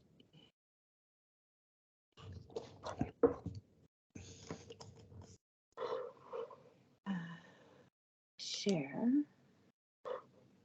Yeah, right where that button is at the top, Yeah, right corner. It might, are you using a Mac, right? A Mac or PC? Mac. Yeah, you might have to turn on your privacy. Computer sound. Well, I press share screen. Oh, there you go. It's working. It's working. Yeah. Yay. All right. So let's see. So click on Photoshop. Very good. All right. Do me a favor. Let me see your layers. Can I see your layers? Double click on the adjustment layer on the right there. Just on the adjustments, double click. Yeah. Oh, there's your back. Okay, good. That's fine. Background. Yeah. No, it's on the bottom now. Just open up the layers panel on the very bottom. It's a tab right there. Just double click, it'll open. There you go. Okay, leave it like that. Go to the left and click on the ruler and drag it over to the right. Oh, that's what you're doing. Okay, so don't drag the top left corner. That's resetting your 0, 0 margin position. Rather, Christine, always drag it from, just don't do that. Anything else works but that. So so this goes for everybody watching. What Christina is doing is she's grabbing the corner as opposed to like the top or the left. Do you see what I mean? So that's why she wasn't getting the guides. Do you follow me, Christine? All right. So where do I start from here on the top or on anywhere but the corner? Anywhere. So think logically. If you're making a vertical line, go over the 2, the 3, the 4, the 5, the 6, anywhere there. Go on the left. On the left. On the vertical. That's horizontal. There you go. Lower, lower, lower, lower. Anywhere there is good. Anywhere. Just click and drag. You see what I mean? Okay. Okay. There. Now do the same thing from the top. Go 4, 5, 6, 7, anywhere there. Drag a horizontal. There you go.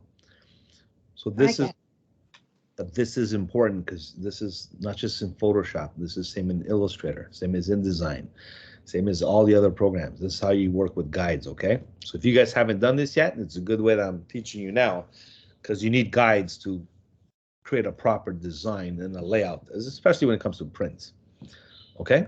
Or any design. All right, very good. We solved that. Okay, I'm gonna take over now, okay, Christine? Okay. I'm glad we figured that out. Let's go back to my screen now. And I'm glad she did that. Let me show you why I'm glad Christine went through what she did. And my guys are great, whatever. So what she did was, now, Christine, one more thing I need you to do. She grabbed the corner, and that's an instinct that most people have. And me, because I've done it so many years, I know not to do that. But for someone for the first time, you're like, well, why not? What's wrong with going here?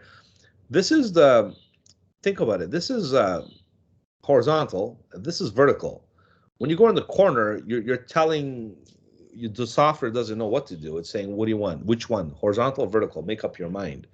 So this is the absolute kind of corner, which means if you drag that, what it's going to do, it's going to reset. See, I'm at 3 and 2. It's going to reset my 0 here and my 0 there. It's resetting my 0, 0 position. Do you understand? And that's very important when it comes to coordinates. If I don't want to get too technical, but if I was to draw like a rectangle and told it to position itself over here, 0, tab 0, 0, 0's over here, that's why I did it right there. Do you follow me? Because I reset my 0, 0 in that position. Now, you rarely have to do this unless you're getting technical with the program. What you have to do, Christine, now, and the rest of you, if you've done this, is you double click here. Double click resets the 0, 0 here and here, the way it should be. So just double click to always reset your 0, 0. So try to avoid clicking the guides from this position if possible, okay? Now I'm just gonna delete this guide here and this guide over there. But because I reset my 0, 0 there, now look what happens to this rectangle. I'll tell it to go to 0, 0 here, which means the corner's 0, 0. You get it? That's a quick way to understand how the coordinates work. There's two axes, the x-axis and the y-axis. The y-axis is your vertical, x is your horizontal. And these are your, guides and rulers and stuff. Okay, so let's go ahead and continue now. So go ahead, the rest of you, make sure this is so the first guide is at 5 inches. The second one is at 6 inches because the absolute middle was 5.5. So I'll repeat this again. I went to 5.5, right? And then I went 1/2 inch to the left, which was 5. And then I dragged another one to 6, which is 1/2 inch to the right. Once I did that, I deleted the absolute middle because honestly, there's no need for it anymore. This defines my spine already. Okay, and I'm gonna lock my guide. So under view, guides, I'm gonna lock the guide so I don't move them by accident. I don't wanna move these out of the way. Well, I'm moving my background though. I'll put it back, right? Okay, so now let's move on to the next part. So we have this is like important because we have the book cover set up now. You can do whatever you want, right?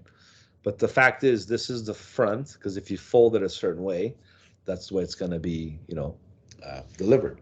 That's the front, that's the back, and this is the spine. So this is the way you got to set up your book cover.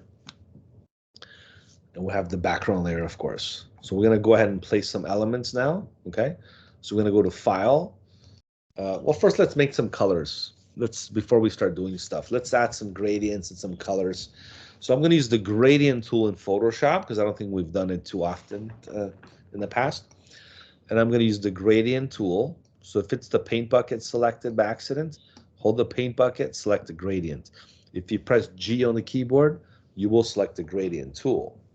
What you want to do then is go over here on the top and select this little arrow and click on some of these gradient presets. Like there's the basics, which is the black and the white, based on your foreground and background colors.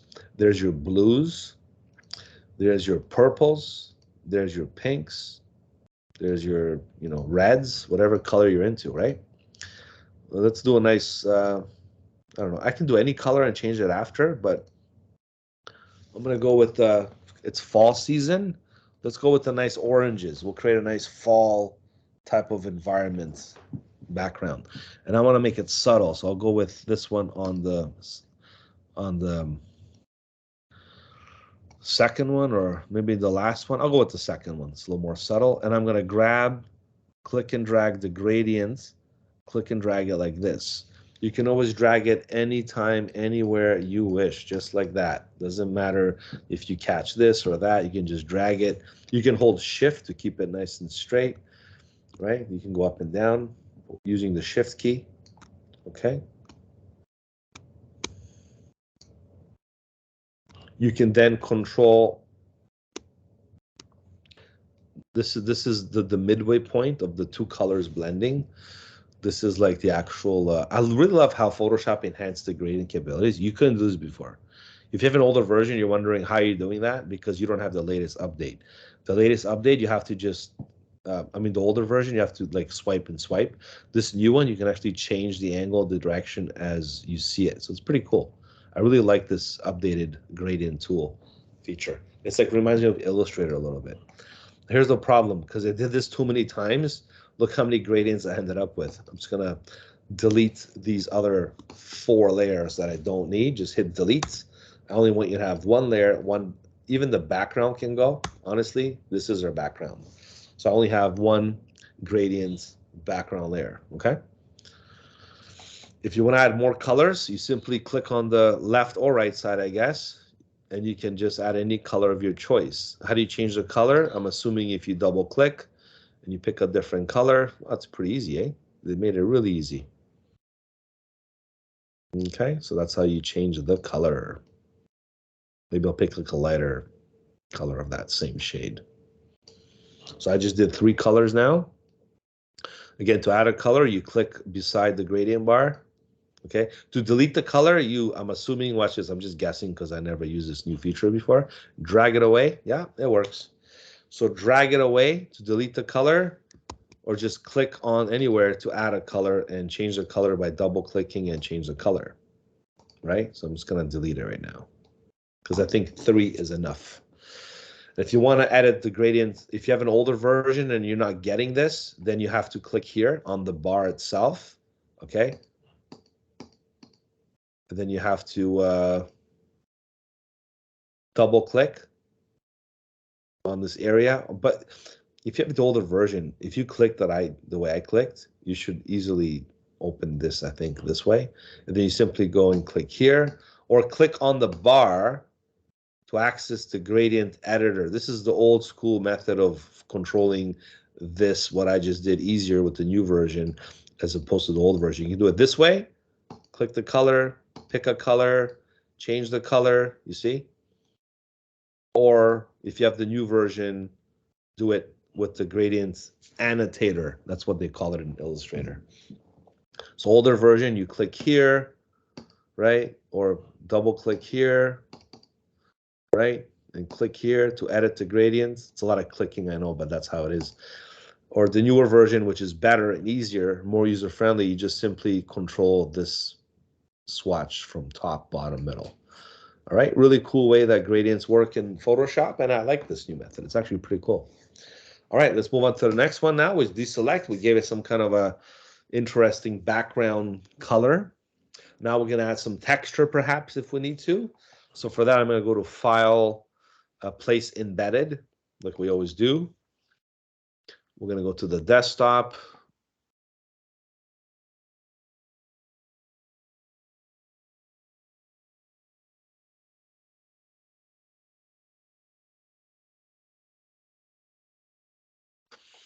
Oh, where's my image that I had here?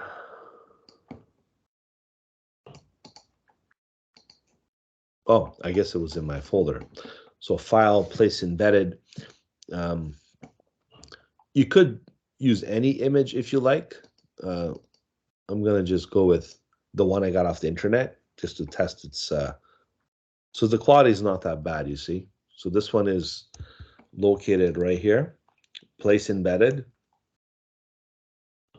There's the fall picture I got on the internet. You can use this one or this one, doesn't matter. This is the one off the internet. Let me just use that one.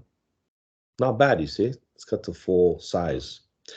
With images, make sure you resize them proportionally so you don't destroy the proportions.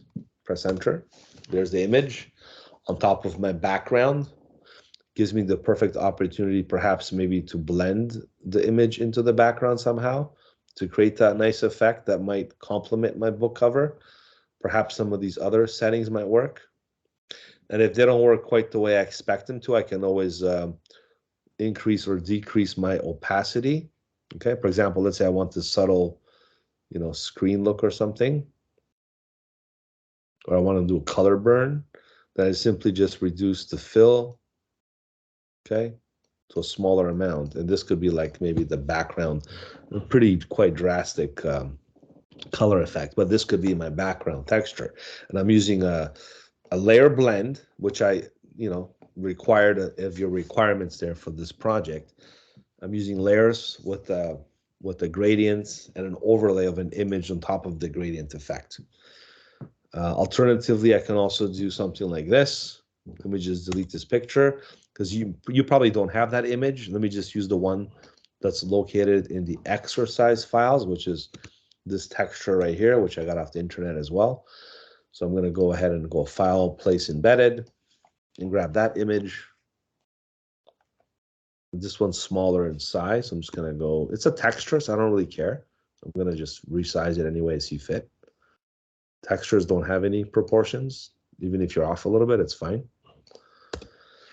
And this texture might blend also in a way that I want to see fit with my background design. So maybe an overlay might work. Perhaps some of these other lighting attributes, the hard light might work, okay?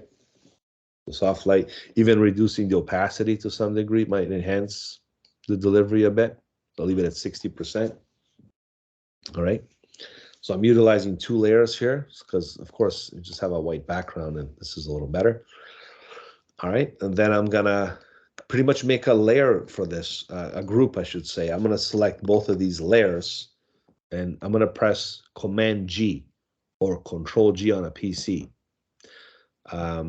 Just to point you in the right direction if you don't, the shortcuts, if you put new group, it'll create a layer and nest those layers into that layer folder like a group. So that's how grouping works in Photoshop. And I'll call this background, okay? And I can give it a color if I want, just to designate it, to make it more user-friendly. And I'm just gonna go mode with pass through or whatever. You can leave it normal. I'll leave it pass through for now. Click OK. And now I have a background layer. Well, it would have worked if because I made it from here, because I did it this way, it made a folder by itself. What you have to do then is drag the layers in the folder. Do you follow me? But if you did it this way, if you selected the layers or the designated layers and you press Command G, it'll put them in a folder automatically for you. It's a little faster. Then you can name it and call it background. So I usually use that method because it's faster and it's more direct.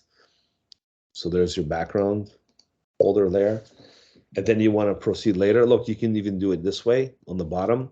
There's a little folder icon that creates a new layer as well. And this could be also for my the front cover design. You can make folders for the back, the spine, and the background. That could be maybe 4 folders that you can utilize. That's fine too. I want you to do what works for you. You saw the other example. Some students made a folder for the topography, made a folder for the background, and made a folder for the images. I mean, if that works, that's fine. But this kind of segments the work better because you can kind of partition it in sections like front, back, spine. That works as well. So 2 ways of doing it. You can itemize it based on content or based on locations. So I'm going to do the front in this case. And I'm going to go to File, Place Embedded again.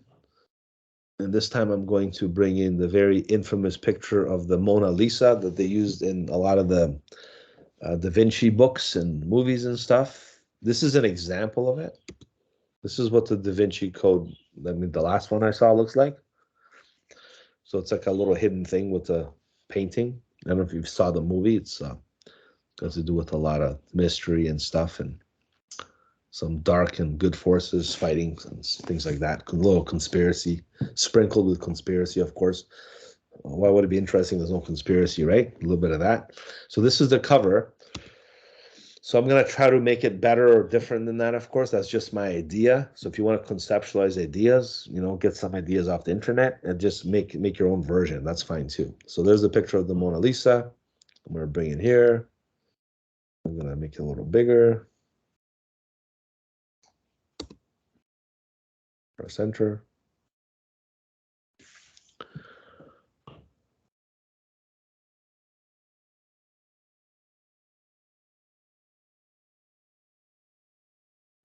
What I'm going to do is maybe hide parts of this image, maybe do a layer mask of some kind. Maybe you can make that tear effect like it's ripping like they did in the actual book. So maybe I'll make this a little bigger. I'll maximize its presence. All right. And perhaps we can make a layer mask right now. So layer mask, reveal all, if you want to do it that way. Okay, you can do a layer mask. You can use a brush technique, or you can use a selection method if you prefer, whatever you like. I'm just going to use this technique here just to kind of do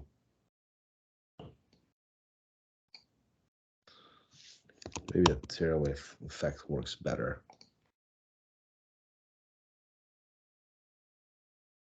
Like a natural tear effect, maybe perhaps.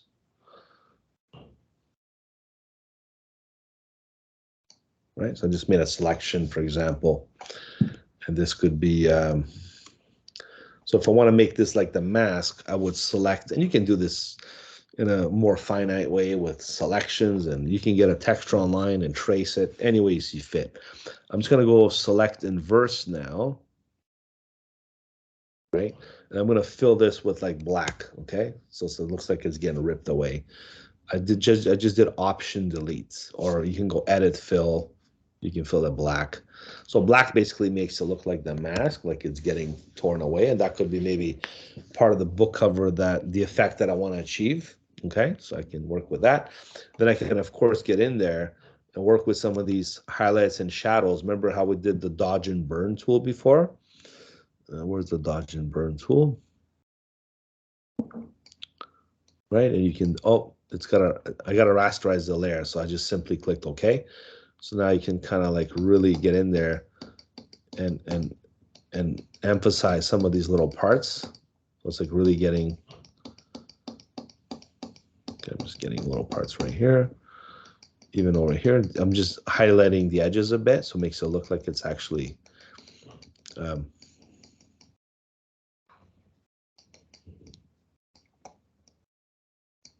within the area. And I'll do some of the burn techniques as well with the, maybe do parts with the burn and parts with the highlight, so as a contrast of both. I'm just really doing it fast here to show you some of the little details that you can do to make it look more apparent. Okay, so there we go. So something like that. And again, you can mimic all kinds of different effects in Photoshop just by creating selections and various techniques combined. You can do this stuff. Again, I'm not going to make it look exactly like this, but you know, I'm trying to follow a similar concept, maybe my own twist of this, right? Okay, so now that we got that out of the way, keep in mind the book folds right here. So that's why it stopped at this location, because the guide, so when they fold the book, this doesn't carry. So it stops there, it goes right there. It's like a bleed, okay? All right, so now we're gonna put some typography in here. This is the front, so I'm gonna grab this and put it right inside the layer. So this becomes my front layer, this becomes my background.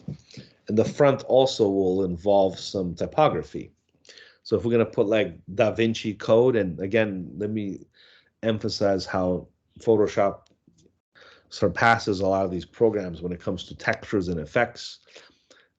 You don't have to get fancy with the text, but a lot of book covers do have a lot of, you know, three-dimensional or texture-oriented effects, like fire or, you know, metal surfaces and stuff, all in here. So if I'm going to do Da Vinci, let me just get the typography done. So this is my type tool, everyone. So if I click and drag the mouse, just like you would in InDesign, and I'll reference InDesign because it's the same thing. If you click and drag the mouse, what Photoshop will do is create a text box, okay? And a text box contains text, of course. So what you do is when you resize the text box, it gives you all these different parameters of, laying out a text box as content resides in the text box. So this is good for the back that we're going to do maybe next time. We'll do the back of the book cover. We're not going to finish the whole thing today. We're just going to do the front. And then we'll do the back and the spine next time I show you as a continuation and like a review of the book cover assignment. So what you want to do for the front here basically is rather than drawing a text box, you just click once. Same like Illustrator. When you draw a text box, you click and drag the mouse. If you click once, you create a text field. Then you can type, da, right? Separate, because I don't want to keep it together. I'm going to use the selection tool, right? And press Command T or Control T and make da bigger, right? I can even go to Illustrator and make this very unique. Maybe I should go to Illustrator and mix all three programs back and forth. So this dot will look better in Illustrator, I think. So let's go to Illustrator and do a quick little typography effect or trick. So we're going to do Da Vinci Code and bring it back. So let's open Illustrator. And you can mix programs. For this one, you're going to just use probably Photoshop, a little bit of Illustrator if you see fit. InDesign would be used to create the prepress file, which I'll show you another time, maybe next week or the week after.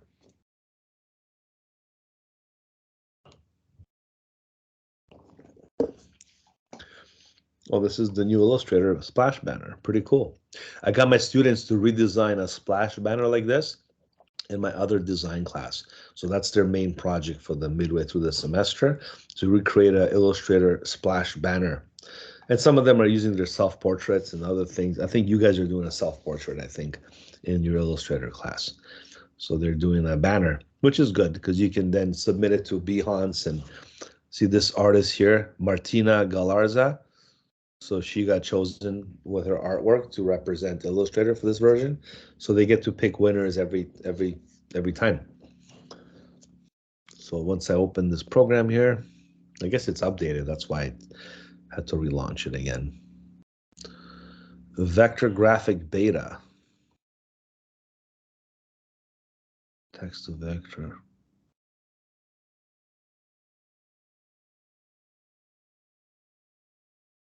Wow, you can generate vectors now. That's pretty cool. Illustrator is really stepping up with the AI too, eh? Wow, I thought Photoshop was doing generative, content or imagery. Retype beta, turn static text into editable text. Get the heck out! Wow, that's really cool. Actually, these are all beta, by the way. They're still getting mock-up beta. Look at this one. Quickly, easily preview real-life application mock-ups. That's cool. I like that. These are all really cool things, by the way. I just installed my new version, so I'm just looking at this for the first time like you are. Sharing has always been there. It's kind of cool how they always enhance that. Contextual taskbar. This is cool too. It gives you all the more common features in Illustrator you can use. All right, good stuff. This is, I did this in Illustrator not too long ago. I did an ad just to show you what it looks like. See, this is an ad done in Illustrator. I didn't use Photoshop because of the way it was set up. So you can see like how the ad was done in Illustrator. Look, there's these little accents. There's an image. There's a background. Another background. There's typography. There's this illustrations. There's all kinds of stuff. Logos. And Illustrator was the choice because it was for print, and we had to do like the crop marks and the bleed marks, as you can see here with the red, and that's why we had to put it all together, right? And the image was done, I think I generated with an artist or something like that. All right, let's put this one away because we're here to make the title for Da Vinci Code before we get carried away here. So new file, print, We're gonna go with inches. We can make this one 7 inches in width, 5 inches in height, just like the book cover, but it's gonna be more like a landscape version, like this. We're gonna type da, make it a little bigger, right? Again, notice I didn't do this. Look, I did not draw a text box. Because if you draw a text box, Illustrator will give you text. But if you just click once and you type ABC and you select it, Illustrator gives you, resizable text. So it's easier to do this than to draw a text box. So don't do a text box unless you have to, okay? Let's pick some of the fonts up here. So I'm going to go down, down, up, up, some of the fonts that might work for this. I'm thinking more like, Railway. You can pick any fonts that you like, okay? I'll go with Railway Bold in this case. But one thing I love about Illustrator is the fact that we can do this. Like, this is really grabbing my attention, guys. I really have to see this. Dental instruments.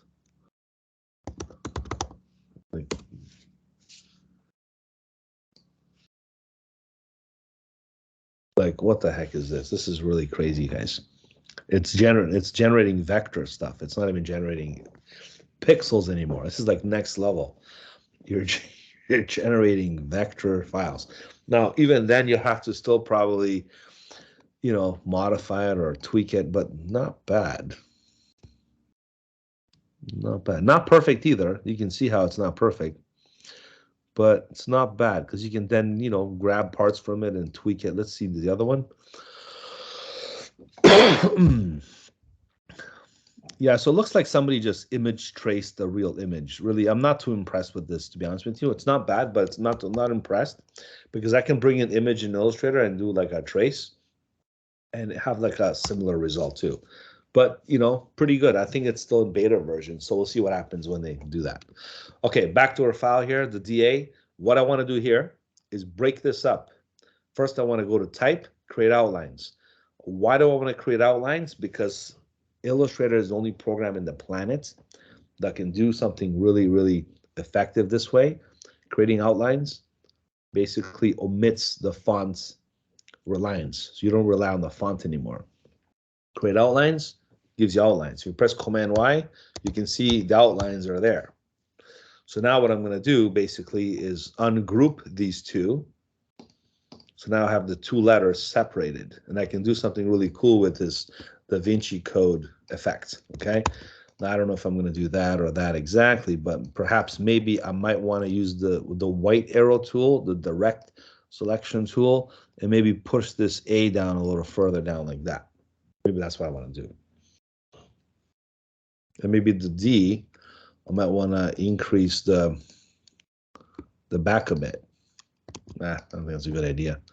But I'll make it a little bigger, perhaps, slightly. Right? So I'll do something like this with the lettering. So it looks a little more unique than your typical typography that you would do in the other terms. So now I'm going to now click on the Type tool again and click here and type Vinci. Make this a little bigger and work with this somehow. So maybe this could be part of that. I don't know. I might tie it up in a different way. I'm just coming up with ideas here. It's going to work. Right? Might work. We'll see. Maybe I'll just make it a little bigger, a little smaller. I'm using my direction keys on the keyboard, like left, left, right, right, up, down. Right? So yeah, I think I'm close enough with this, right? And then maybe, again, this is something I'm just messing around with, but you can definitely do your own way of utilizing this effect to work. Kind of maybe drop it a bit. The main thing is when I go type create outlines, this is create outlines. Now look what I can do. I can perfect this V so it doesn't look all cut off and stuff. So I'm going to grab this corner, match it with this here. And by the way, you might want to turn off your, speaking of smart guides, You might want to turn this off if it gets disruptive or on the way, because sometimes it causes more problems than good. If it snaps and stuff, so you just want to shut this off. Just a quick pointer. So in this case, I'm fine with this, so I'm good. Even this can go here, and this can go here. All right, so I kind of married these two nicely, so there's no offset on the delivery.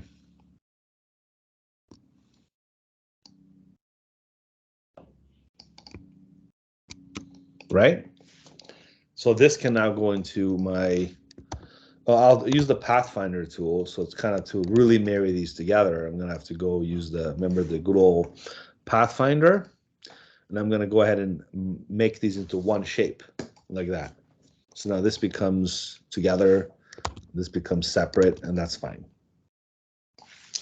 So you can utilize this and bring it into Photoshop now as a title of the book cover.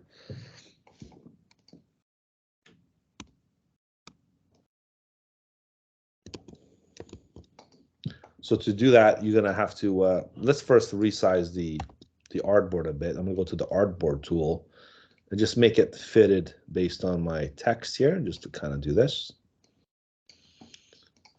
And I'm gonna go ahead and save this. So I don't care, like black is good and white, because then I can add my own textures in Photoshop. So I'm gonna go and save this as an Illustrator file. Yes, you can save this as an Illustrator file, because then you can edit it back and forth. So it's an Illustrator file on the desktop. I'm going to call this Da Vinci text AI file saved. All right, so I'm going to now switch it back to Photoshop and bring in my text. Now, just because I was back and forth, I could have done this in Photoshop, to be honest with you. What I would prefer you do here, I mean, no, I couldn't actually, not the way I did this. This is an Illustrator thing. You can't do this anywhere else but Illustrator, okay? You can't edit objects like this in Photoshop. It's very tricky and difficult. I'd much rather go to Illustrator and achieve this effect, okay? Because you can see why, right? You're not gonna do this in InDesign. You're not gonna do this in Photoshop. You're gonna go to Illustrator and do this. That's why you go from back and forth from one program to another. Now, another thing you might want to do here is the infamous type on a path. This is what Illustrator is really good at. Because if you do, let's say, you have, let's say your pen tool and you draw a nice wavy design, right? Let's say I'm doing a type on a path. Then you go with the type tool, type on a path. Illustrator does that really, really well. You see? You can just type the real novel of Da Vinci Code or something, right? So this could be also part of my book cover design. So you can't do these things that easily in these other programs. And watch, you can go with the selection tool, and you can literally, bring this stuff anywhere you want. You can edit it and really do some cool stuff with this type on a path feature that's all built into Illustrator, okay? So this is why you want to use Illustrator, because it's really cool. Let me just kind of, since I'm messing around with this now, I'm really gonna.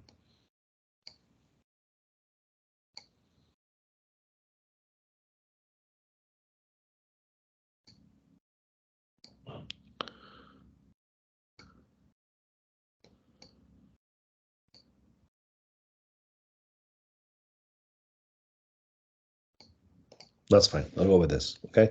So file save.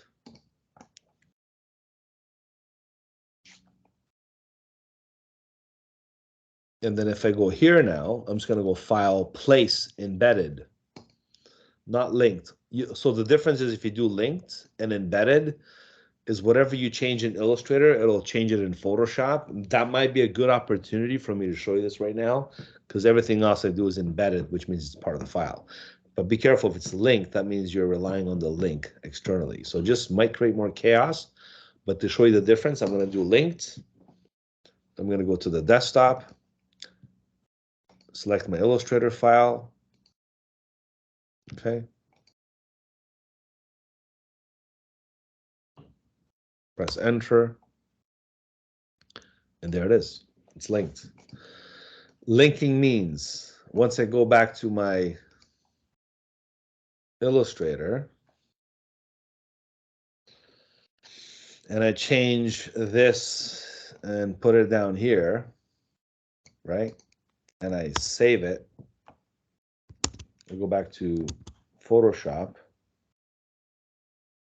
It changed it instantly. If I go back and do it back the way it was, you have to save it. You have to save it. Otherwise, it won't update the Photoshop file. Once you save it, go back to Photoshop, it's updated. So it's a good way to link and look, see the link here. It's like an InDesign treatment now. But sometimes you might want to be careful because if I lose the link, what happens is if I go, let me just close down Illustrator.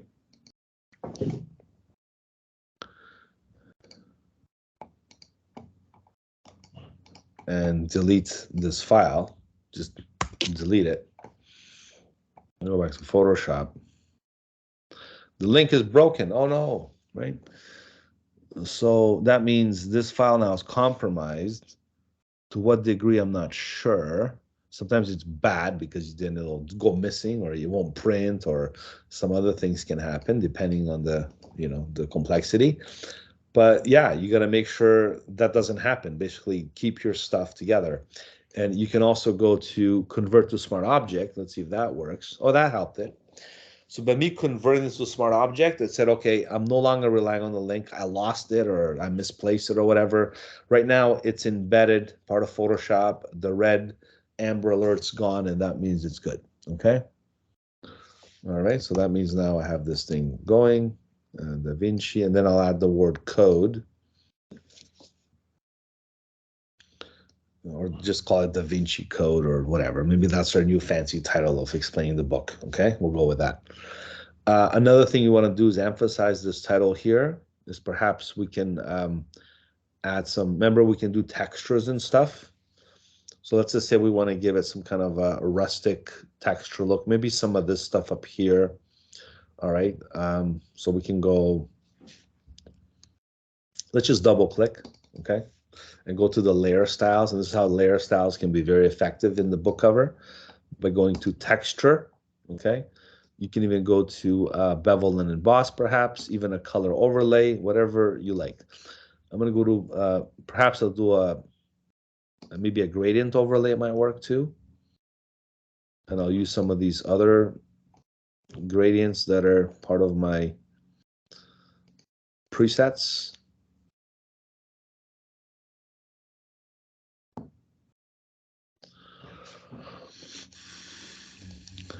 Okay, so maybe the basics here, pastels. All right, I don't think any of these work, but whatever. I'll go with something like this, and I can always edit the colors after. So I can go here and change this pink, let's say, to like a brownish color, maybe like a dark brown.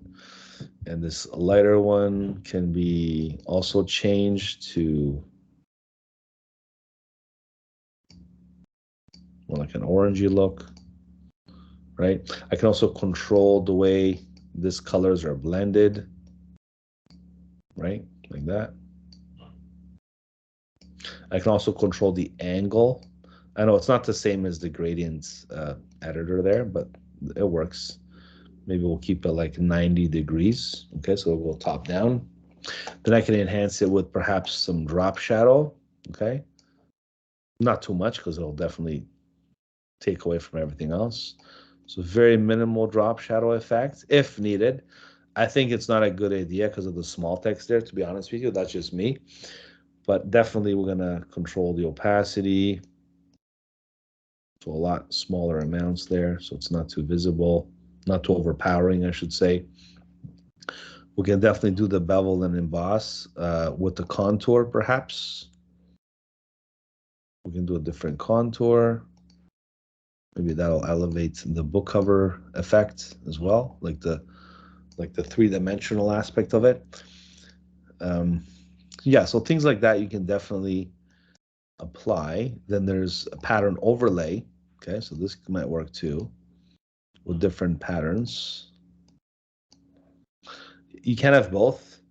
So if you do pattern overlay or gradient overlay, you got to pick one. Okay, so you got to kind of, or if you do both, you have to make this one passes with like a Blairland effect. So if I go multiply, it might multiply through the pattern, if that's the case.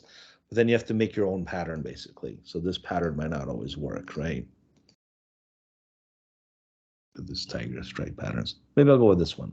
It's like a texture pattern. So this one now is set to multiply, so it goes through this pattern. So the gradient overlay sips through the pattern, basically. So you have to kind of play with these two. So this multiplies into this. It's like the layer order. All right, not a big fan of the smaller writing, but I'll leave it alone for now, just because I was demonstrating how to do this, that. And so this might be the heading. Maybe the author can go down here, or maybe you can put it up there based on where you want to place it. So maybe definitely got to put some more design and some more effects here. Even this can go a little higher, perhaps. I can move this up, control it up and down.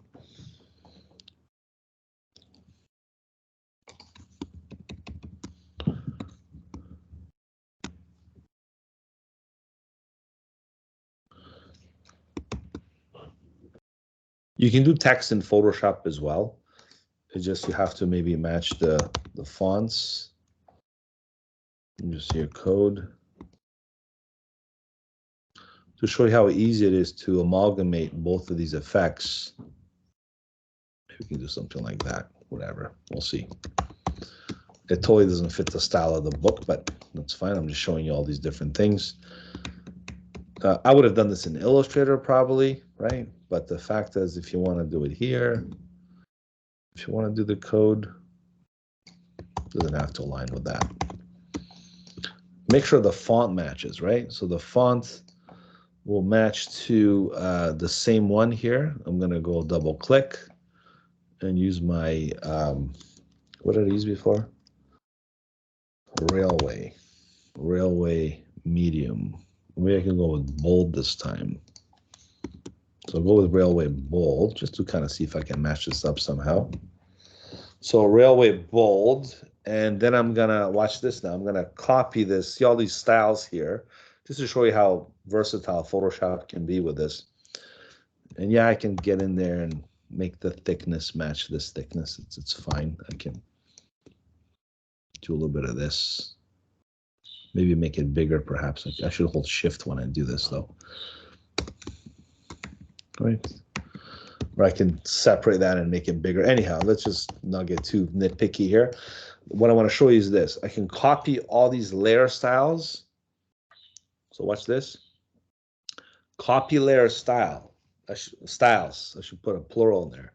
So that means all these styles I'm copying from the Da Vinci portion. I'm going to paste them into the code portion. That's if I want to do a match. Sometimes I don't, depending on what you want to do. So if I right click and I paste these layer styles, that's exactly what's going to happen. See, it's going to match the other one. So you can easily copy and paste layer styles and match them this way. Okay. So if that helps with the whole process, then that's fine. Maybe that's something that we can do, right?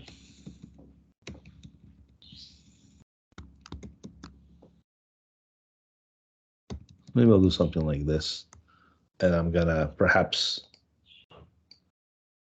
make it more subtle so it's kind of hidden away. It's not as drastic, or leave it alone, whatever. Or perhaps I want to change the color. I can change turn off the pattern or the gradient overlay or one of the other effects. Perhaps the bevel might be turned off, right? The drop shadow, keep it simple. Okay, so maybe I'll do something like that. I'll just stick with those two, and I'll omit these two by simply deleting them. Another way to delete them is if you just double click and you just say, you know what, I don't need the other ones. Let me just turn them all on. So I don't need bevel and emboss. You can shut that off. You don't need the contour either. And you don't need the drop shadow. You can just stick with the two. So now what you've done is you've edited the other two, or just it's the same thing, you just got rid of them. All right, either way, you have a lot of flexibility there. You can maneuver with the typography and the effects and everything that you want to do. The other thing now is you can definitely utilize the same typography here and there and just simply add other wording like Dan Brown. He's the author of the book. So I'm going to make this a little smaller perhaps. A lot of these famous authors like the Stephen Kings and the Dan Browns and the Clancy's and all the other ones, they can be really emphasized, and sometimes they're bigger than the cover because they're more popular. Sometimes people buy the book by the author as opposed to the book itself. So I'm going to go ahead and just, what I'm going to do with this one is I'm just going to turn off all these effects. I'm just going to delete them in the trash can like that. So there's no effects on the title of the author. Maybe perhaps I'll keep it on the title of the book, but I'm not going to put it on the author's name. So in this case, I'm just going to double click and just change the color of the text to match something similar to what I have here with my other colors. Okay, so maybe like a darker version of this might work.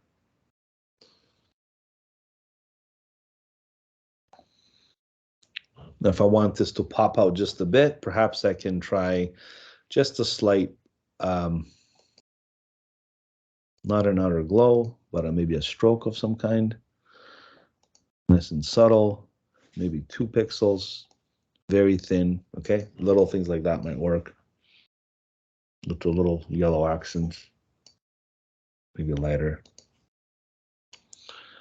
maybe 1 pixel, right? Either way, maybe I'll do 1.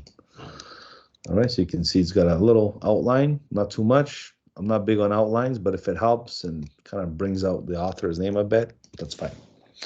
All right, and then of course you can put some other decorative items and measures in here. It's all up to you on how you want to design this front cover. I just want to get you started or teach you how to at least measure this whole proportion and design and aspect ratio and using versatile methods and programs. Like we went to Illustrator, we did some typography stuff in here, a lot of typography. I know you did that stuff in Roberto's class, so you can apply the skills you've learned there to this project, absolutely, with some Photoshop skills, and you have your front and background ready to go, and before you know it, you have this book cover done. And we'll do some more stuff next time we meet. I'll do the spine, I'll do the back, I'll show you some other techniques, but so far I think this is a good way for you to start and to at least think about this next project. This is the last project for this class for next semester. There'll be a lot of other assignments I'm going to give you and the collaborative project, but this one you have some time, so don't rush it. Take your time, but also I just want to keep you ahead of schedule as well. All right, so I'm going to go ahead and save this. Okay, so this is a saved version, and I'm going to put this file away. All the contents I used was from this book or these files. So next week I'm going to incorporate some of the other images. Keep in mind, we're not doing just the book cover. We're doing the cover, the spine, and the back. Okay, so the paperback has like a wraparound that you can wrap around the book and have a finished product. And then we'll put the authors and all these other things. Okie dokie. So I hope you enjoyed the lesson so far. I'm going to just address you here now and wrap it up slowly.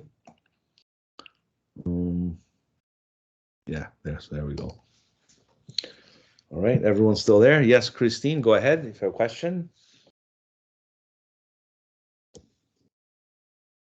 Sorry, that was from before. Oh, no problem. No problem. Any questions though? This lesson is approaching the 2 hours and 45-minute mark. I hope YouTube lets me upload this. I should keep it in shorter segments, like first half and second half, but we never got a break. We got so carried away that we went right to the end. So that's fine. Well, we can finish a bit earlier and you can use the next, whatever, the rest of the day if you want to think about what you have to do for the book cover or other projects. If you have to do, that's fine. So I'm going to stop this recording now. Okay, so thank you for watching. I'll see you guys in the next video. Enjoy your reading week and be safe, and I'll see you when you get back.